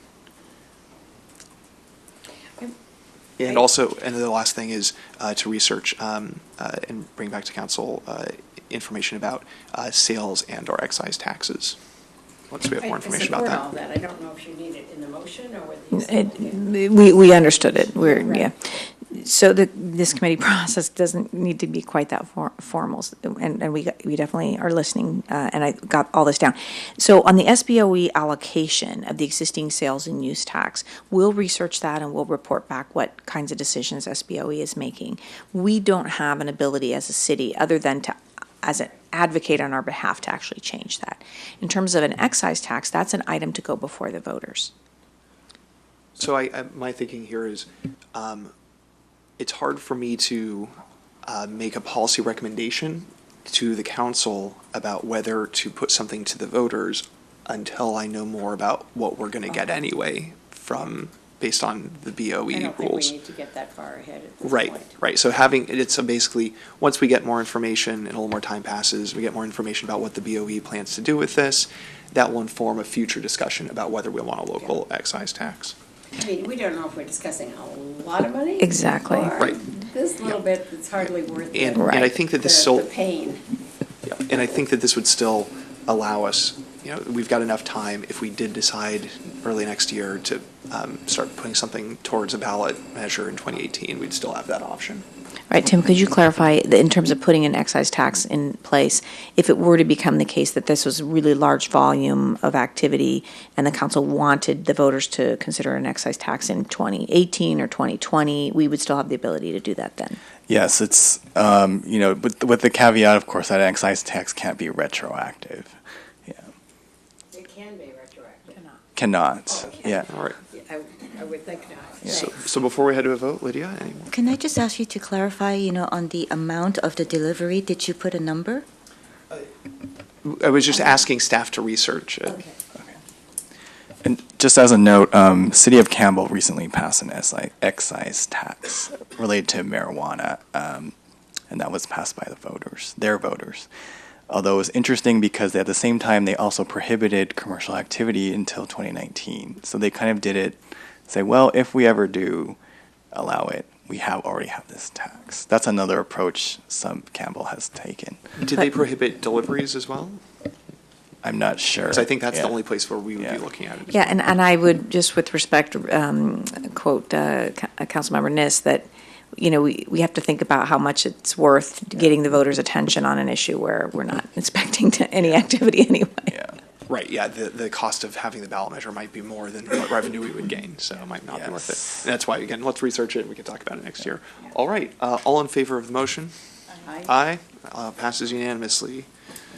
Again, I have one additional question, which doesn't need to go with this, but my understanding is there is a city in California, I think it has around roughly 12,000 people, and they recently zoned for marijuana growing.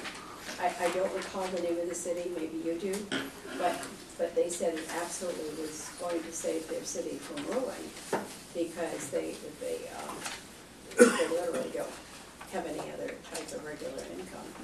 I thought that was not only interesting, but it's hard to believe that one city starts this as their main crop, that it won't, start across the state becoming, especially in towns and cities that are anxious about their budget, that as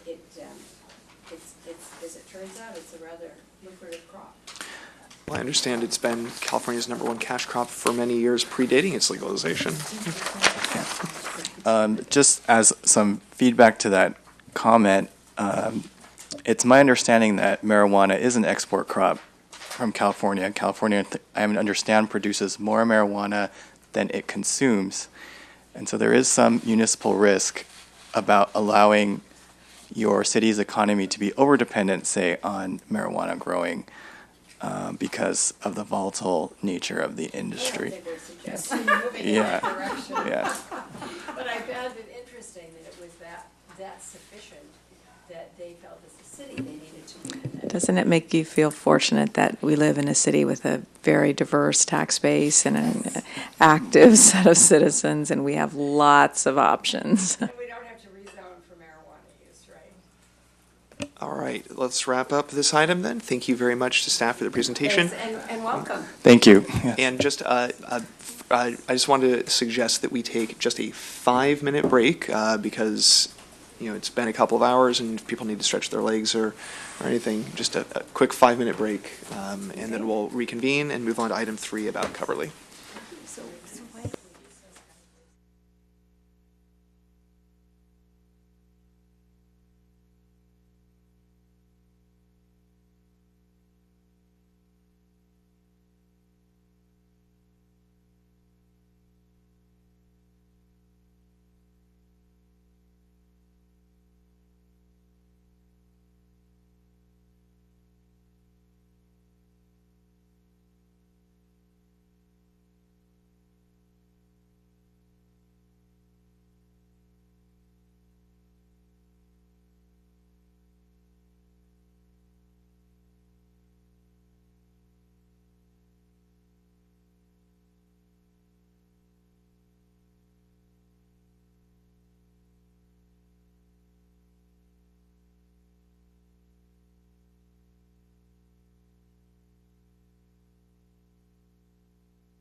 Manager's office of one of the new deputy city managers soon over the summer, so excited about that. Here with Kristen O'Kane, she's Assistant Director for Community Services and is the lead on this project. And unlike the two items just before you on the marijuana and the surveillance, where you're taking small steps, we want to take a big, bold step with Cubberley. I've had the privilege of overseeing the community center for a number of years, and it's a pretty special place. There's a lot happening there.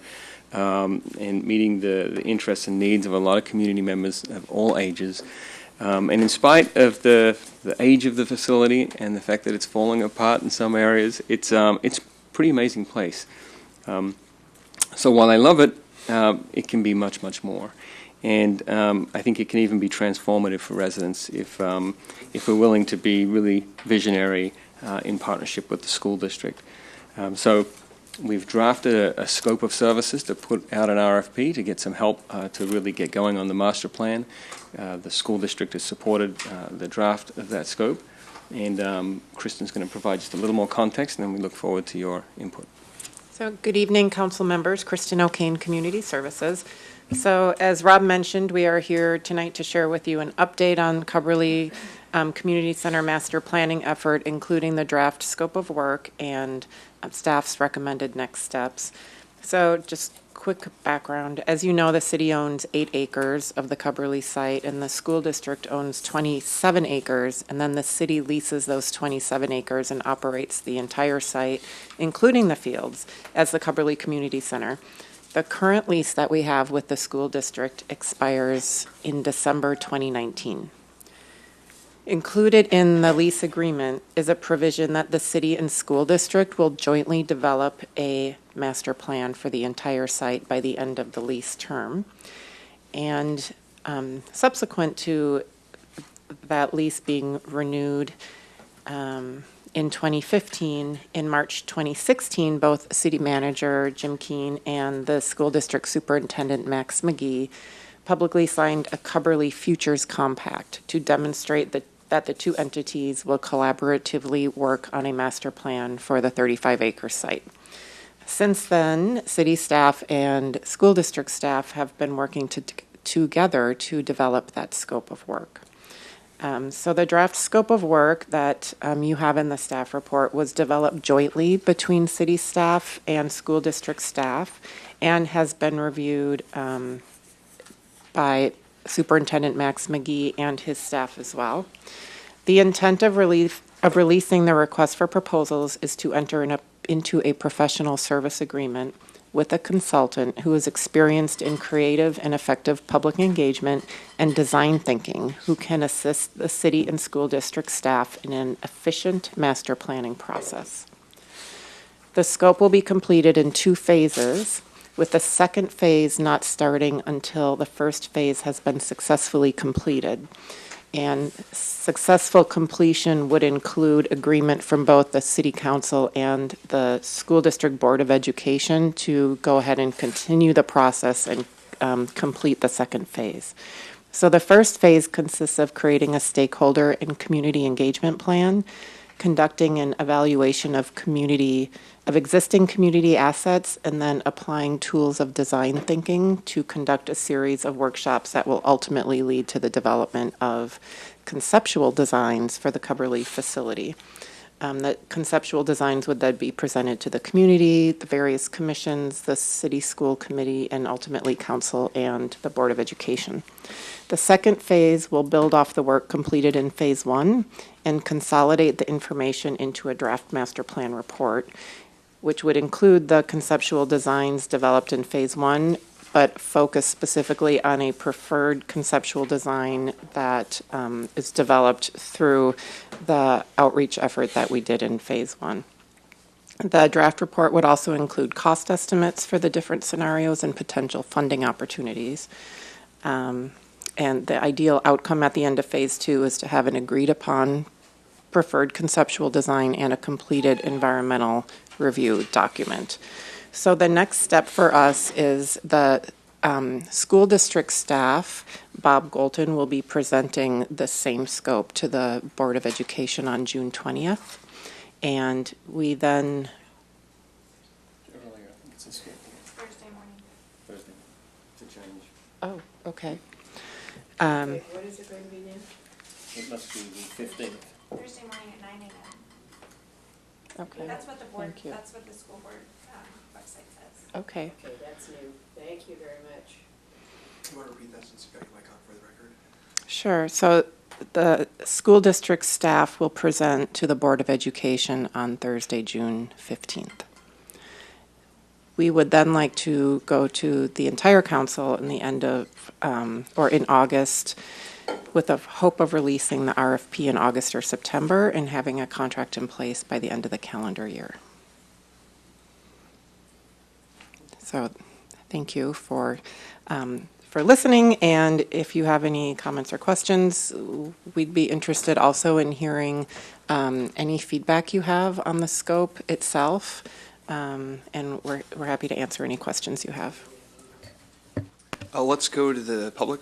We have a couple of public speakers. Allison Cormack to be followed by Herb Borok, and you'll each have 3 minutes.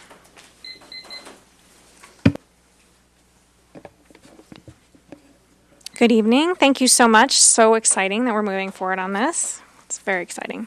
I think this is a really thorough work plan. I was very excited to see the broad vision on page 2.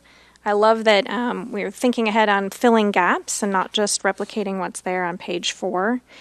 I'm mostly interested in the timeline for phase 1 and particularly for phase 2. So while obviously you'll need to work with the consultant, but to me we may not be in a rush per se, but we're certainly behind still, even just based on the description we heard from staff today.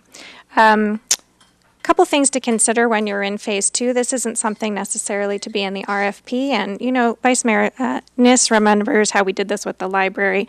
It might be new to some of the other people in the room. You might want to be doing concurrent polling with phase 2. We found that inordinately helpful last time. It changed not only what was included, but what was not included. And while we're on that topic of inclusion, it's possible that there would be other sites within the city that could be affected depending on what is included and what isn't. You can think about the Baylands Athletic Center. You can think about the prior success we had with a more balanced approach across the community. I'm not making any prejudgments. I'm just saying let's keep that in mind when we're in phase 2. This is really an incredible opportunity. I encourage you to send it forward to the City Council. August seems, I guess that's the closest we can do it, but nothing really was happening. We started in January, now we're April, now it's June, now it'll be August, December. It's going to take a whole year just to get the consultant on board. But the main point I want to make, I think this is a really thorough work plan. Delighted to see the stakeholder engagement and cannot wait to see this move forward. Thank you. And I'm not alone, by the way. Lots of people, I'm in touch with them. They're like, keep going. So thanks for that. Thank you, Allison. Next speaker, actually final speaker, Herb Borok. Welcome, Herb. Thank you, Chair Welbach. Good evening, committee members. 4 weeks ago, when there was a scheduled meeting of the City School Liaison Committee that had an agenda item for Coverly RFP and also an agenda item on public employee housing, I sent a letter to the City Council and the Board of Education regarding those agenda items where I advised or reminded the Council and the Board that law had been signed by the governor that specifically created a state policy supporting housing for teachers and school district employees and permits school districts and developers in receipt of local or state funds or tax credits designated for affordable rental housing to restrict occupancy to teachers and school district employees on land owned by school districts. And it seemed to me, having such a large site and an opportunity to plan, and the suggestion from time to time that comes to the council that there be affordable housing because teachers and perhaps other school district employees need it, that it seemed that the school district, having its own land, should be able to do that at Coverly. And also seeing the council's ability and decisions to intensify development on sites Here we have a site which is basically one story, that there seems to be adequate room for a new development to include housing for school district employees, and not just teachers, but also the classified employees. That's affordable housing. Unlike a lot of developments such as last night, where you have a proposal, a fairly dense project, and a relatively small site, in Cubberley, there's a large site that includes playing fields to provide a buffer between the developed area and the adjoining residential neighborhood, and then a wide street for separating Cubberley property from the housing across Middlefield Road. So looking at the proposal, it seems to be saying, let's continue doing what we're doing, though the details are going to be different. And I believe at an early date that I would hope the school board and the city council would include housing within this for two reasons. First, if there's going to be requests that we find affordable housing for school district employees, it seems the school districts to step up. And secondly, it will provide for the city housing against our allocations that we need to meet. Thank you. Thank you, Mr. Brock. And I'll bring it back to, well, first I want to ask staff if you have any thoughts regarding either the public speakers, and if not, back to my colleagues for any questions, comments, or motions. I do. Thank you. That's your job. So, Herb, thank you. Bravo. We have not only talked about putting housing there, but a group of us is going down next week to look at Santa Clara's housing, which they have had in place for quite some time, and I think is called Maestro. We are following through on that, because I think that's such a terrific idea. I think your second idea is equally interesting. We should intensify the use on that property. There's really no question. So as we look at this, remember, we can go up 2 stories. And I think that we have, sometimes you still feel like you're wasting your breath. You've now been discussing Cubberley for so long. I wish I knew what it would take for us to just really move this forward. It's almost like we need dynamite, because, well, this has been closed since 1978. We are, it's aging in place and not very prettily. So I've been there any number of times. I realize that when we try to do something, we will again hear from the arts and the various other communities and the humanities, and that's always tough because it's very inexpensive housing. But I would urge, whomever you choose for this, to look carefully at everything that's been suggested in the past. Mm-hmm. There has been a huge report, and Allison's an expert on that huge, long report. There's a lot to be used from the past. But there's a great deal to be said for something that has been sitting there now for 40 years, longer, and has just kind of deteriorated around not only the edges, but in the middle as well. So I don't know what else we could tell you other than pick somebody who's creative and who's done this before, and this has such possibilities. But it definitely does for housing. And at the same time, I know we're going to hear from neighborhoods and so forth about what they don't want to have done. So it's going to take some, I think, some real determination, almost some bravery, to go forth with this and alter Cubberley from what it's been for, whenever it was put up, I think in the 60s initially. Just one comment on that. I completely agree. And we did do a lot of work with the Cubberley Community Advisory Committee that met for a year with a lot of good folks, and there was 4 volumes that came out of that, one of which was on facilities. And they did some really interesting work and actually found that with a multi-story sort of creative design, we could fit all, not that we want to do this necessarily, but just for the sake of argument, we can fit all of the activity that happens at Cubberley within 8 acres if we have a new design, and there's 35 acres out there, so there's real Amazing. possibilities, yeah. One last thing on that, and I'll turn it back to you. Task 3 on page 98. It always sounds easy. Get a stakeholder group and a community engagement plan. And I'm sorry, our city manager isn't here, but I think he recently said to me, I hope I don't get the assignment of having to choose the people who are going to be on the stakeholder group again for a whole variety of reasons. So just to say that final selection of the group by the city manager and superintendent, maybe you want to think that through slightly differently. Thank you, Chair. Did you want to make any motions? Well, yes, but I haven't given Or- Lydia or- oh, hasn't had sorry. a chance Yeah, to yeah, I'm talk. sorry. Please. No, Lydia, go right ahead. I'm sorry. So I see that the funding over here for we have a master plan, or the capital budget is 414. Is that from our side, or is that for both PAUSD and City of Palo Alto? And that is the city's budget. So how is the funding going to work? Go ahead.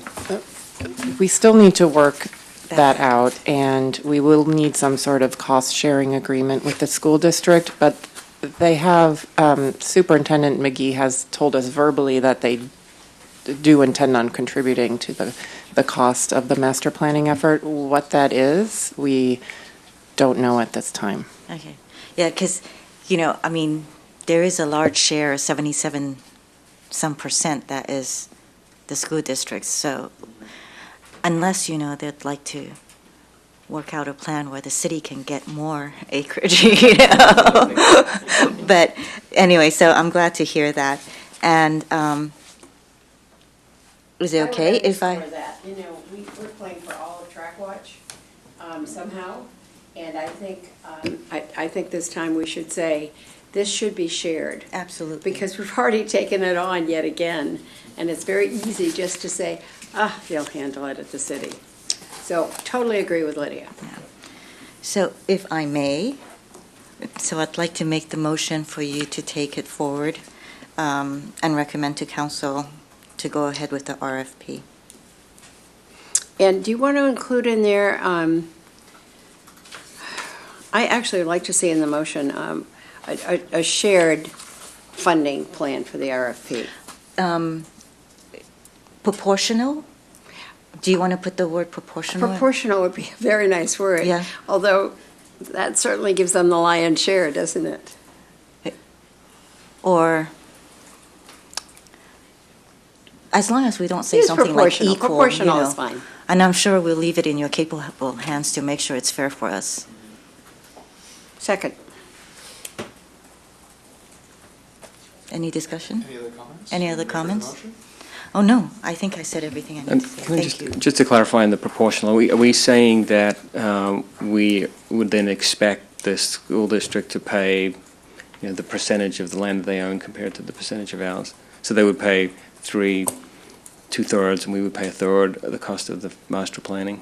I don't want anything to stall us further. How about a negotiated plan Yeah. instead of saying proportional? Would that work?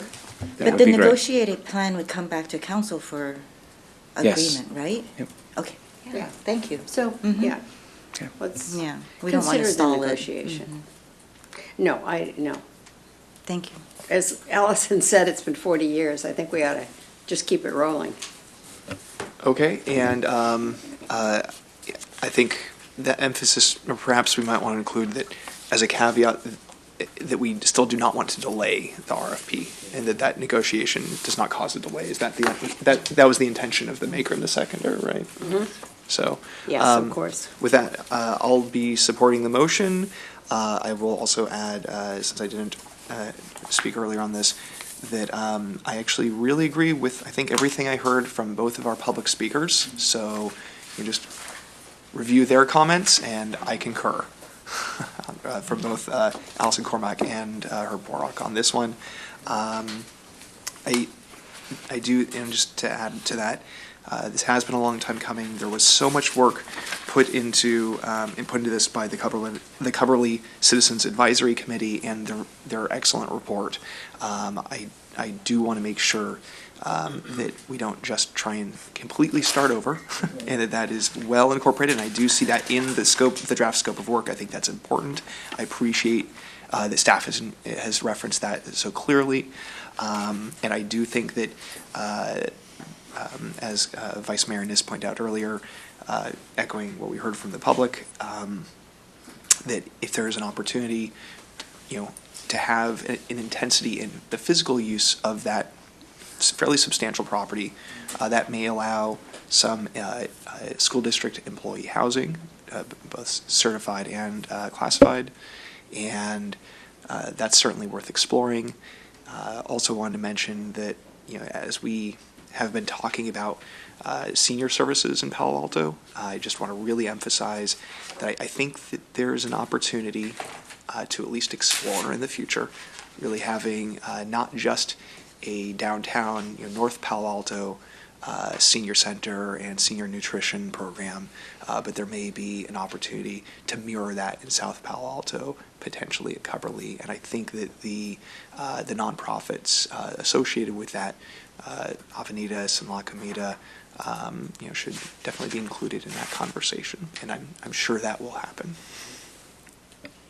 So, any other discussion at all? All right, all in favor of the motion? Aye. Aye, passes unanimously. I have one question for Allison. Allison, do you know where our city school meeting is going to be, if they have moved the meeting back again to the 15th? No, the one you're talking about in Santa Clara is the one on the 20th. In the afternoon, in the right. afternoon. Right. The location was not specified, but it's a trip. And then the school board meeting on Thursday morning, they have closed session at 8, and then Cubberley and one other item I'm not recalling are an open session at 9 a.m. Is that the 15th or the 20th, though? Okay, so we may be back to having city school on the 20th in the morning. But Well, it does actually, The school board's website says it is today when I checked it. and maybe city clerk might have information about that? As far as we know, it's the 20th, but it's in the afternoon for the tour, and there's no formal agenda for that meeting. Good, thank you. That's helpful to know. Okay, thank you very much to the public and the staff on that one. All right, well, moving on to our last couple of items of the evening, both with the city auditor.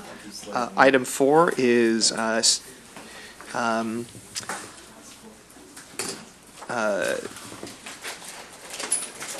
oh yeah, here we go. I was just looking for the important part. Here we go. Item 4, status update of the audit for contract oversight, trenching, and installation of electric substructure. Good time for any members of the public to put in any speaker cards. In the meantime, any staff presentation on item 4. I think I'll speak to this half of follow-up for this audit. This is actually an old audit, as you note. It was originally issued back in October of 2013. This was the result of a fairly unusual type of contract in which we had a contractor doing as-needed work. And so while the original recommendations covered a variety of issues, the remaining outstanding issues really relate to oversight of billings, again, under the specific type, but also more broadly, just perhaps a reminder of the importance of oversight over contractor billings as well as contractor performance and how the staff is able to feed that performance back to decisions making or decision-making involving either extension of contracts or future awards of contracts.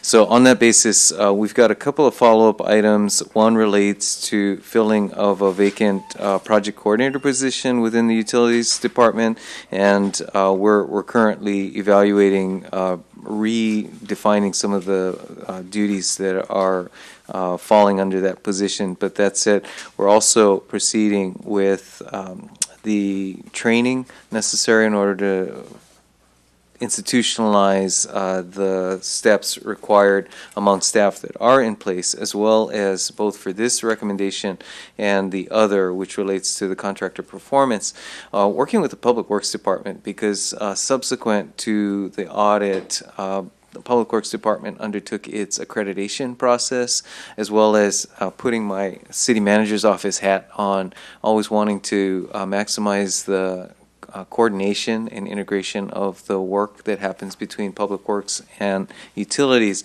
recognizing that in both cases, the procurement for the contracts are handled through the Administrative Services Department. So we've got a few items to close out on these two recommendations, and I think that by the time we come back in the next report, we'll be able to say they're closed. City Auditor or other staff have anything to add to that? No, Senior Auditor Humam Basina is here, and he's the auditor who conducted the audit before my time here, and he also and he also reviewed the status report and agreed with what they reported as the status. Okay, and City Auditor feels comfortable with this update that we've received from the Assistant City Manager? Yes. Okay, any members of the public to speak on this one? None? Okay, I'll turn to my colleagues. Any questions, comments, or motions? Who seconded it? Okay. We're all nodding our head. All right. Would you like to speak to your motion? This is a long time in coming. I really don't have any hesitancies with this. I think this has only been postponed because there wasn't sufficient time to fit it into the agenda. So no, I don't have anything to add to that, and would urge your full support. Lydia, anything to speak to regarding your second? Just thank you very much, Harriet, for your recommendations over here and getting this taking off and moving forward with it too. I agree with everything Vice Mayor Nis said.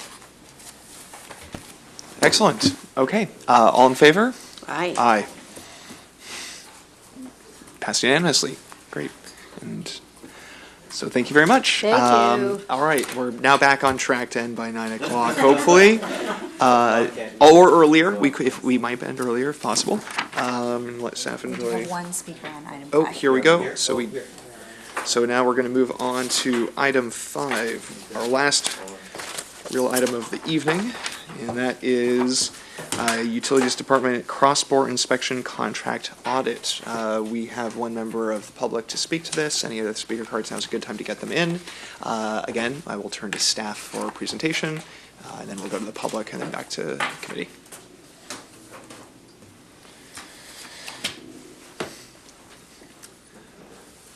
Not something I'm terribly familiar with, cross-bores. That's a good thing. Yeah. Good evening, Mr. Chair and members of the committee. Harriet Richardson, City Auditor, here with Senior Auditor Humam Basina to present the cross-bore inspection contract audit. And so to address Councilmember Nis's comment, we start off, if you look up at the screen, there is a picture of what a cross-bore is on the right side. It's when one utility line, such as a gas line, is inadvertently installed through another. It cuts through another, such as a sewer line, and that's what we're showing in the picture on the right there. The picture on the left is the desired installation. The picture on the right is not.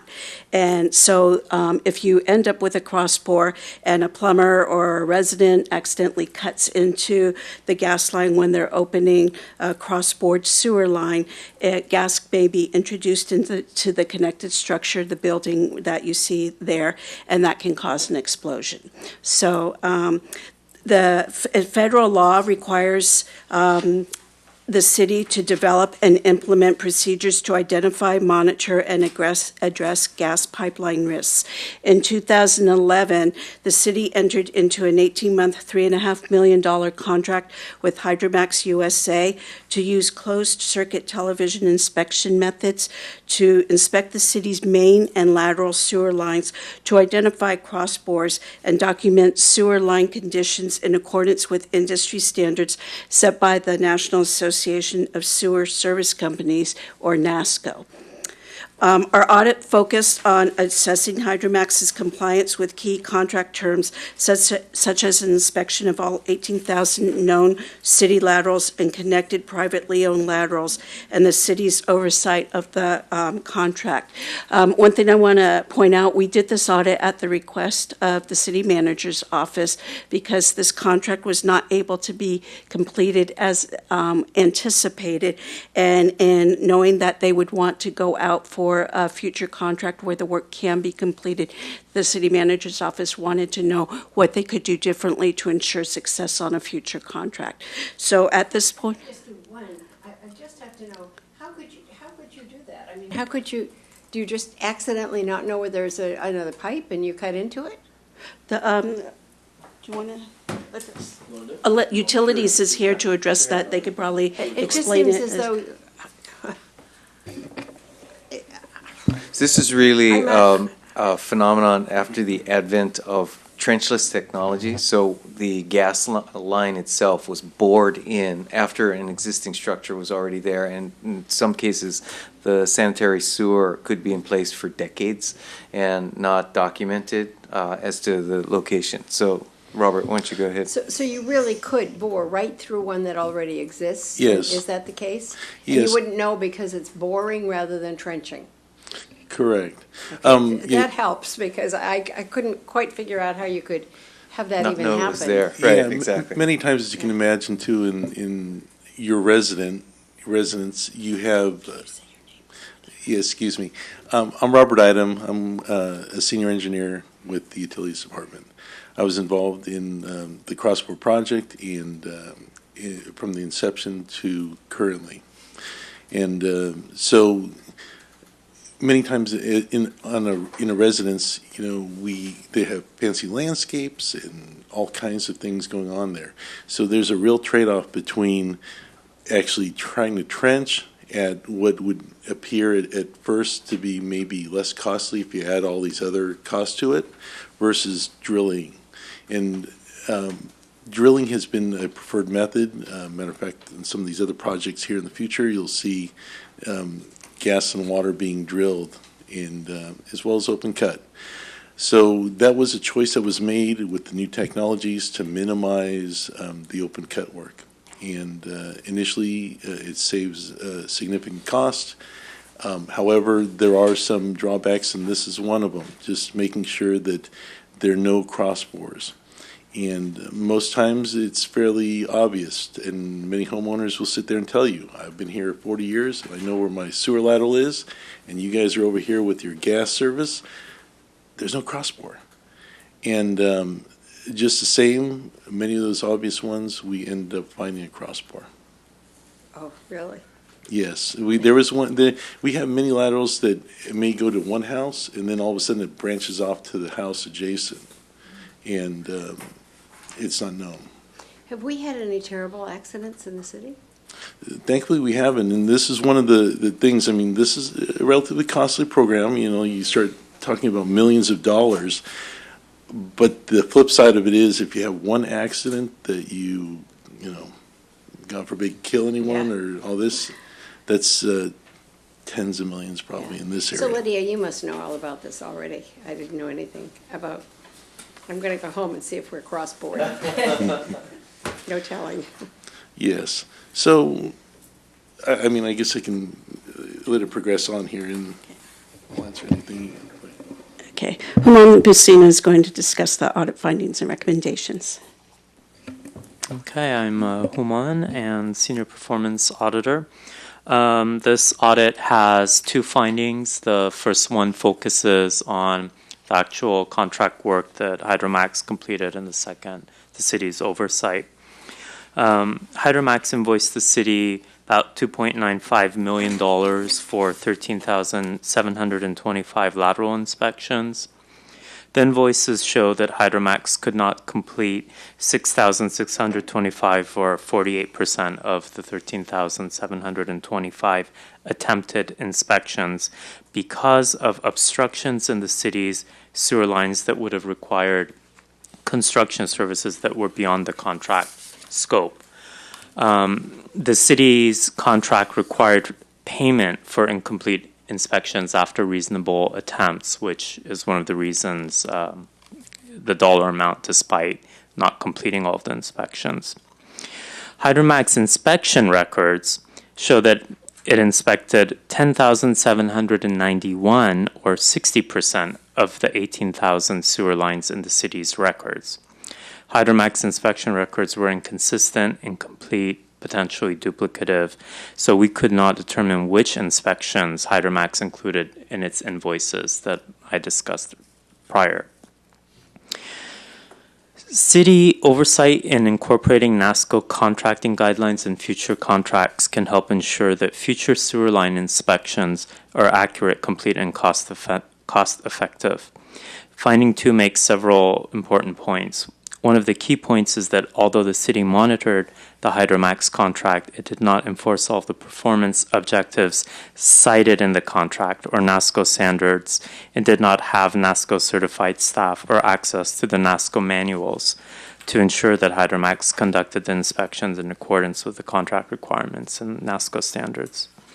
Another key point is that we could not validate any of the names or certificate numbers that Hydromax inspectors entered into NASCO's certified inspection software, which means that Hydromax inspectors may have misrepresented their certification status. Another key point was that some provisions within the contract were inconsistent with other provisions, and the contract did not incorporate some of NASCO's recommended contract language that could have helped the city meet the inspection program's goals and objectives. Final key point is that the city's sewer pipeline records may be incomplete. Hydromax inspected some pipelines that were not in the city's records, and there are many parcels in city records that do not have a corresponding lateral record. And the audit report goes into more detail on these issues. The audit report includes 4 recommendations to the Utilities Department, including identifying and prioritizing sewer pipelines remaining to inspect, identifying missing data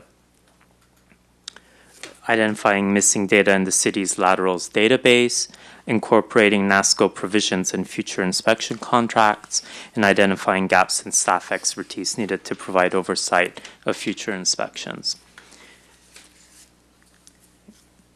So that concludes our presentation, and we're open for questions. So, Liz. That's good. I do want to point out that the city manager's office agreed with all of our recommendations, and they submitted an implementation plan with their response. I quite frankly, most things I feel pretty comfortable with. I don't feel really comfortable with sewer pipelines and cross-bores. And I'm not being flip about it. I don't know enough. I would certainly accept what you have said and certainly be ready to support a motion. But and I'm sure this is the kind of thing Lydia would be interested in as well. When we lived in an Eichler, we had the most very unusual sewer system. I think it was called Orange. Yes. Yes. So I wonder, does that still exist in parts of the city? Because it was certainly not desirable. Yeah, Orangeburg pipe is basically a cardboard tube with a coal, kind of a coal tar, basically an oil-based coating. Right. And that was pretty typical, especially after late 40s, early 50s. Yeah, when most of the Eichlers were built, right? Unfortunately, we're still finding some. And I think on a lot of Eichlers, they're, slabs. And so a lot of that underneath, specifically the house, you're pretty well encased, but once you get outside, we found some sewer lines that are barely holding up. So I Not a pretty sight. I'm trying to think what I could add that would sound like I knew something, but I just, it sounds like you've done a terrific job. I'm glad to know about cross-boring, but I don't know if I'll be using it a lot on a daily basis. But thank you. Good report. Chair, members of the committee, at the appropriate time, I'd like to make some comments for the staff. Go right ahead and hand it over to Lydia. Okay, If you're thank okay you. with that, Lydia. I'd like to thank the auditor and Uman for the work. As Harriet noted, I actually requested this audit early on when I first joined the Utilities Department, recognizing the magnitude of the dollars that were expended on this contract, as well as the inability to ultimately complete the goals that were originally laid out. So appreciate the work and the forensic review helping us identify some really important recommendations on how we move forward with this. I also had the opportunity through the audit process to, I think, provide or learn some important context in terms of how this contract originally came together. I think it is notable that the contract itself was originally put in place within a year after San Bruno and the explosion, and much of the follow-up work that was done, both in terms of identifying some of the key risk areas, as well as then undertaking this contract to address any potential risk here in Palo Alto.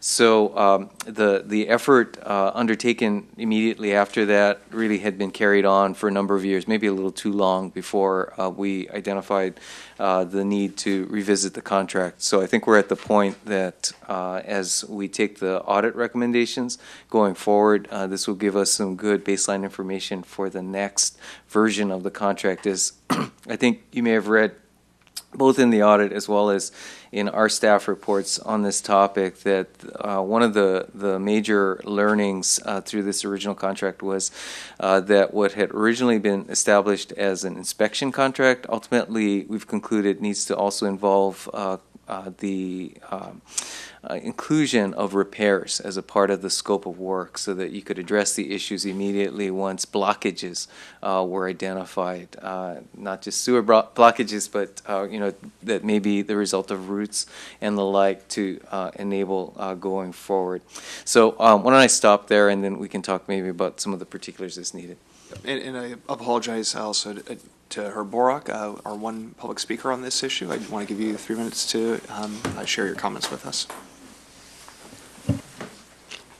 As I understand the reports to the committee and to the Utilities Advisory Commission last year, this audit refers to work that was done and that was completed by the end of 2013, which is, 3.5 years ago, and it came to the Utilities Advisory Commission a year ago on June 1st, and at that point it was over 13,000 pipes that had been inspected. Now we find it's over 13,000 invoices, but 3,000 less pipes that have been inspected by a company that didn't have apparently appropriate skills that we now know are needed to do this, and that asked for extensive contract amendments, additions of payments that were approved. I don't have the confidence, based upon what I've seen, that there's any way to know whether we overpaid, whether we actually got what they said they had given us, a substantial amount of money. Also, I'm concerned about the amount of time that it's taken to make it this far, even accounting for the time of the audit. If you subtract the time of the audit, it's still a long time to follow this. And the other is whether this approach of doing the entire city was the right one, because if we had done a smaller piece, that we could have found these problems that needed to be corrected at that time. For example, doing it at the same time as say, sewer project is being done in a particular neighborhood, that you're doing that piece of the system, or when someone is doing a development project requiring it to be done, because as I understand it, the camera looks at the entire lateral, all through the entire property that's being served, the entire part of the lateral that's responsibility of the property owner. So, there have been, as reported to the Utilities Advisory Commission, there were other crossbores and other utilities that were found, against the sewers, and in addition, a larger number of suspected crossbores. But that's my main thing, is on the financial thing, because the contract, I think, would have been written differently, and the bidding might have been different if those additions had been part of the contract. Thank you. Thank you, Mr. Borok. And Lydia, do you have any questions or comments on this one? I guess I'd ask, how confident are we that this contractor had done their job correctly? So, the ones that they have inspected, and how confident are we that they've done it right? I think that would be a better question for utilities, because we don't have the technical skills to address that. Utilities here. Director? Let Robert take the first crack. Go ahead. Okay. First, a little bit more background. Then, when we chose this contractor, we chose at a time that this was legacy cross-bore inspection, which were investigating cross-bores after the fact, was, we're kind of in the more of the cutting edge. And especially when we're talking from our sewer main in the street, sewer main in the street all the way to the structure. There were a couple other cities that have investigated their legacy crossbores, but they usually all stopped right at the property line, and so they were much shorter. Like this, right? Correct. So our inspection was, the intent, and it varies from house to house, was to go in general from the sewer main in the street all the way to the structure. Oh. And so in that per se, we did this with a thinking that we would have multi-levels of inspection, which at the time, that was something that wasn't, you can get a person like Roto-Rooter, they'll go out and they'll snake it through and they'll go, we're done, here's a video. But from our experience, because in the past we knew that this was an issue, throughout our cross-bore projects, we have required the contractor that was doing the work to actually videotape it, and then they would submit it to us in-house and we would review it. And this has been the common practice to ensure that there haven't been crossbores. So when we embarked on this project, we understood that we weren't, how safe are you if not to say anything about the staff in general, but, person that doesn't always look for crossbores on a kind of a day-to-day basis, if you would, or if it was just one view through the pipe, then you have one level of inspection. This contract was with 3 levels of inspection.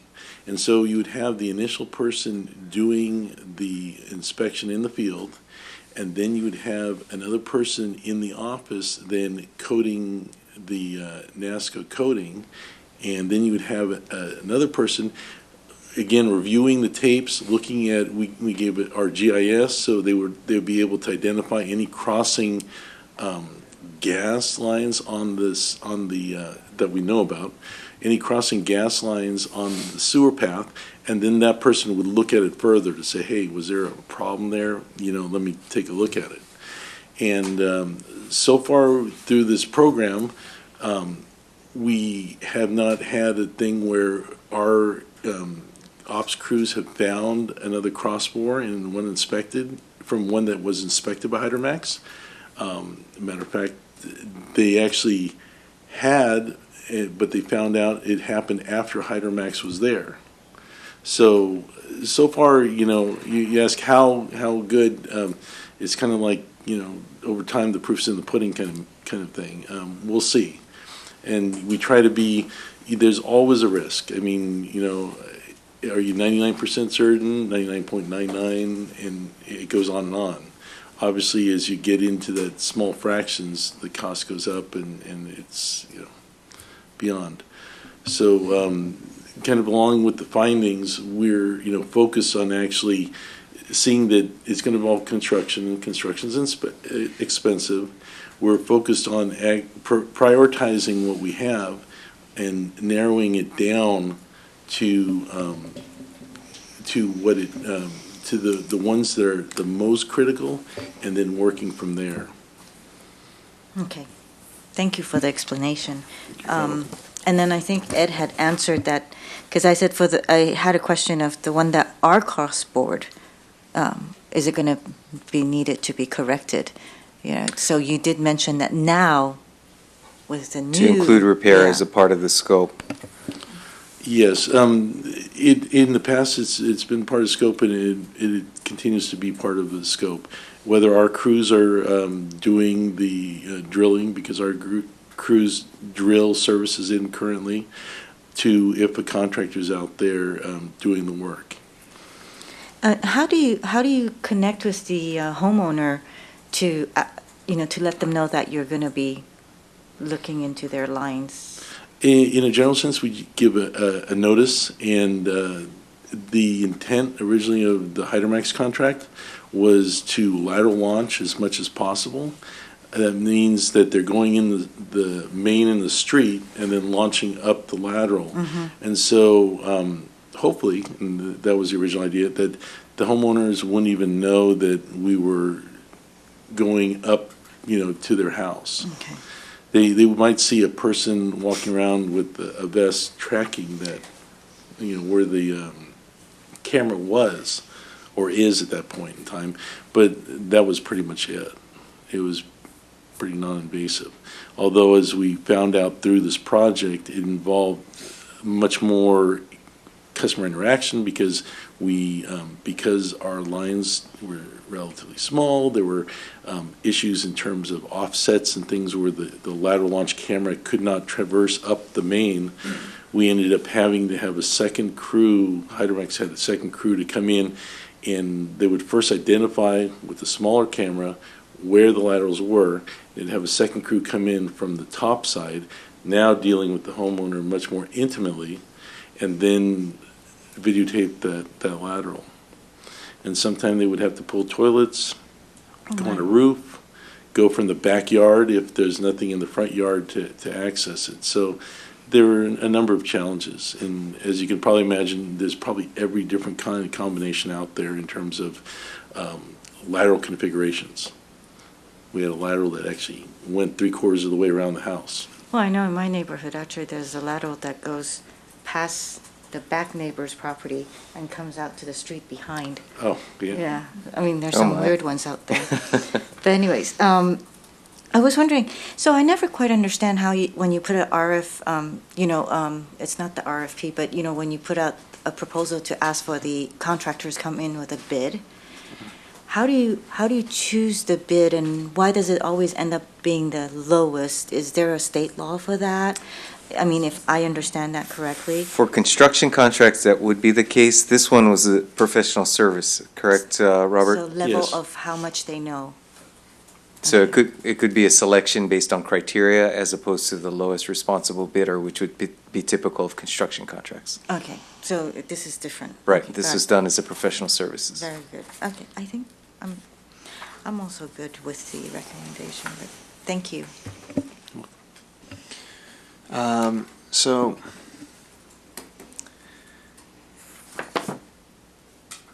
I just wanted to follow up on something we heard from the public and just ask for clarification. Have we really checked whether we were overcharged for the work delivered? And if we were, is there a mechanism by which we plan to recover any excess payments? We couldn't actually determine that because there wasn't a clear link between the invoices and what laterals were inspected. for those invoices, so we couldn't actually determine that. We did check with the city attorney's office as we were doing this audit about whether there was any potential for recovery, and it wasn't, I didn't ask for, a formal opinion, we just had a little discussion, side discussion, and she told me that the period of time, the statute of limitations for being able to go back to collect if we had been overcharged was either 3 or 4 years. So whether it was 3 years or 4 years, we're beyond that period of time. And if I could add one more thing, that as noted in the audit, one of the learnings is the structure of the contract, and this contract required payment for incomplete inspections after reasonable attempts. So that standard basically said that if they tried and they made reasonable attempts to try and survey the line, that we would be responsible for payment. So that set a relatively permissive bar for the contract. And when you look at that, there is, I have to find which page it's on, we did calculate that it did cause us to pay more per lateral inspection than the actual contract terms. Like a 7.5% extra or something. Wasn't it like 215 instead of 200? Correct. I'm looking for the actual number. Yes. Yeah, I'm just pulling out. Yes. Yeah. $200, $215. Yes. Yeah. So about 7.5%.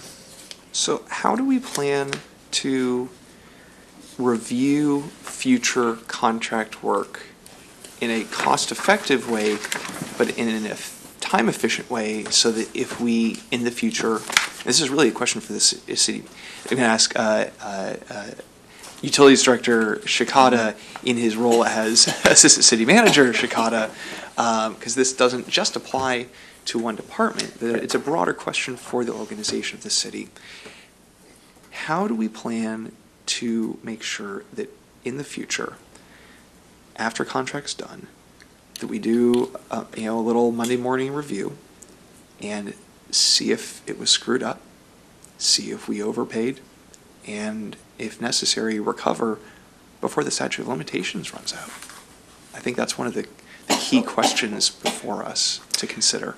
I just want to have some reassurance that we're at least trying to figure out how to answer that question, even if we haven't answered that question yet. Well, and to be completely frank, that's the reason we're doing this. We did this audit to start with, and in my opening comments, I made the point, perhaps just in passing, that this probably went too long before we got to this point and decided to initiate the audit. But that said, that would certainly be one of the areas.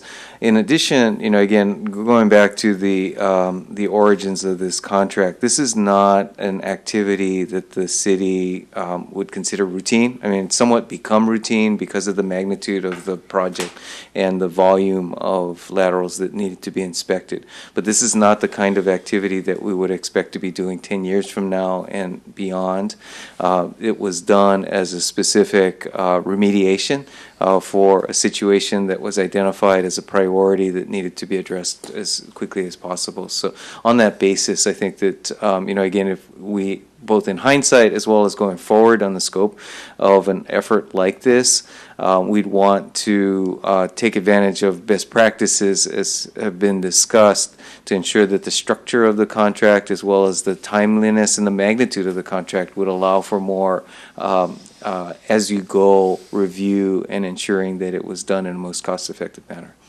I appreciate that. And I know there's, I think city auditor and assistant city manager and utilities director weren't here at the time, but I just want to make sure that we're learning, that we really are learning from this as an organization, right? That we don't repeat these mistakes, and that we really use, as you've indicated, use this as a learning opportunity, since we can't use it as a cost recovery opportunity at this point.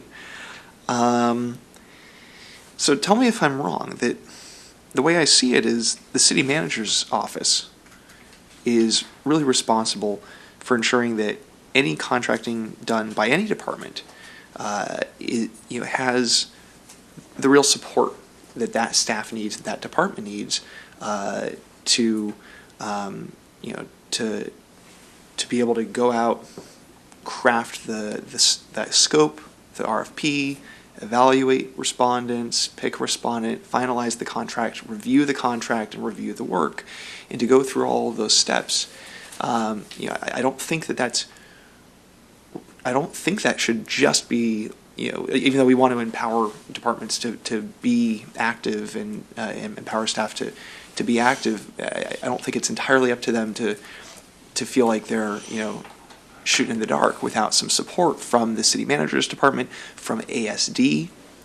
And I just want to make sure that that's the case across all departments in the city, especially when it's a non-routine contract, as was just indicated, right? So in the future, when there's a non-routine contract where the department, participating in it or seeking the contract is doing something that is not routine for them, that they have that support from ASD and guidance from ASD, city attorney, and city manager's office. I want to make that comment and see if there's any thoughts about that. Oh, absolutely. I completely agree. The partners, so to speak, that you just described, I think are really critical. There's the technical expertise that comes from the department. There's the procurement that ASD would be involved with. There's the structure of the agreement that the city attorney's office advises on. But again, none of these are exclusive domains for any of the folks that are involved. And again, from the city manager's office perspective, really trying to ensure that the resources are provided. At the same time, recalling the last agenda item, having positions filled, ensuring that the people that are filling the positions have the appropriate qualifications, those kinds of things are equally important. So we operate as part of an ecosystem, so to speak, and it's really our ongoing effort to make sure that those bases are all covered in balance. I appreciate that. I think that's really the point, right? That all of us in our respective roles have our areas of expertise, and especially when we're doing something that's outside of our usual scope, that we can rely on other people within the organization, that we feel supported in the work that we're doing. And I think, again, not wanting to micromanage departments from the council, we really look to the city manager's office as the place to make sure that that coordination is happening. And I think that's what we'll look for in the future. And with that said, I don't think it's something appropriate to include in the motion tonight, but I would just put out for consideration that when the next contract on this comes forward, we might want to consider putting it as an action item and not a consent item for the council. But this isn't action tonight, is it? It's just accepting the audit. Right. But that's why I said I don't think it should be in the motion tonight, but I just want to put that out there for. I think you're referring to the next contract related to cross-border. Thank you for clarifying. That's exactly what I meant. So with that, any motions? I move that we accept the report as given. And I'll second it. And any other discussion? Speak to your motion? No. I don't think I need to speak any more to my second. Lydia, any other thoughts, questions? Okay, all in favor? Aye. Aye. Passes unanimously. Thank you very much for bringing this up. This is an important one. I really appreciate it. Thank you for this. Was that motivated by San Bruno? Yes. The original. Yeah. And then the audit Ed asked for. And this company was hired during the recession, right? 2011, so somewhat. Still during recovery. Yeah, but things were still tight. All right, so we're just about wrapped. Sometimes that's an explanation too. Sorry, I didn't mean to interrupt you. We're just about wrapped up here, right on schedule. It's 9 o'clock. Thank you, thank you for the public. Thank you very much to staff for updating us on this one. This is again an important one. Thank you very much. And so last item, future meetings and agendas. I'll look to the city clerk just to confirm our next, at least tentative meeting date. So the next meeting of the committee will be after the council comes back from their break. It's scheduled for Tuesday, August 22nd. There are 5 items tentatively scheduled for that meeting. The few audits, one on cable franchise, the PEG fees, the citywide cash handling and travel expense, the overtime audit, the utilities water rate and billing audit, and then the auditor's office quarterly report. So it'll be a very auditor-heavy meeting on August Very good. 22nd. Well, Harriet, we look forward to seeing you again then. Audits in August. All right, thank you very much. You're welcome. Also really want to thank City Clerk's office for helping us through these meetings. No problem. Yes, there's one scheduled for September 12th as well, but nothing until after the break. So you have quite a long break. And for the 22nd, with that one, should we try and schedule that for our usual time of the 7, or are we okay with doing it at 6? I know earlier at 6 is a little bit easier for staff, if you guys are okay with that.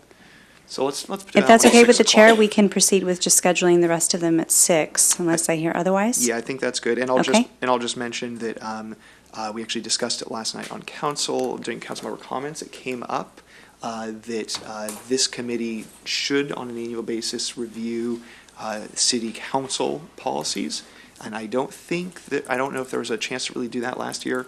And let's be sure to identify a time before the end of this calendar year for this committee to review city council policies and procedures. No problem. I will take note of that and talk to the clerk and to the city manager's office and get that on the schedule. Thank you very much. With that, this meeting is adjourned. Enjoy your summer.